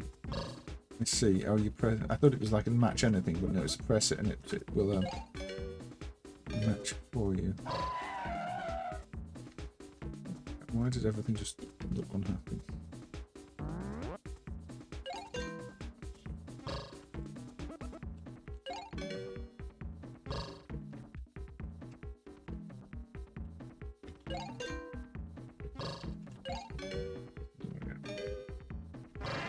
So yeah, we're approaching 3 hours now anyway, so I don't think I'm going to play the proper Zookeeper. This will probably be the last game of the stream. Again, big thanks to Mick Macarak at the start of the stream for the donation. Always appreciated. And if that plug and play handheld parcel is lost, it does ease the pain of that a little bit. It's not going to help with resorting the things again, but things a bit less in terms of cost. So yes, I do appreciate that. And yeah, it's been good to see everybody again and having a chat. And again, if I've missed any comments, I apologise. It's not always easy to stream and play. I think I've shown a fair bit of recent MAME development and a few just older games for the sake of it. Say like there's not really anything new to show with this one. It was just a case of what do I want to play to end the stream. And maybe people wouldn't be aware that this is, so it was a multi-game compilation really. There's Uno in here as well, for example, if you really want to play Uno. But I don't right now. I want to close this for the time being and just say thank you to everybody. So there's still Aussie Go around, Smedis around, Pishbot around, Adam around, Pirate Game Boy around, Proton around. So yeah, all of you that have made it to the end, thank you very much. It is appreciated. I know I don't get to stream very often these days, but it's always fun and always good to know that when I do, there's going to be a bunch of you here to talk to and comment on what I'm doing, and you know, people that stick around. Are there any outstanding issues for GNet? I think the sound's still wrong on some games, and you've still got the problem with Ray Crisis hanging at the end, unless that's a real game bug. And also, as I mentioned, RC to Go or Go by RC seems to have priority issues that don't happen on real hardware. So there are still some issues with GNet Proton.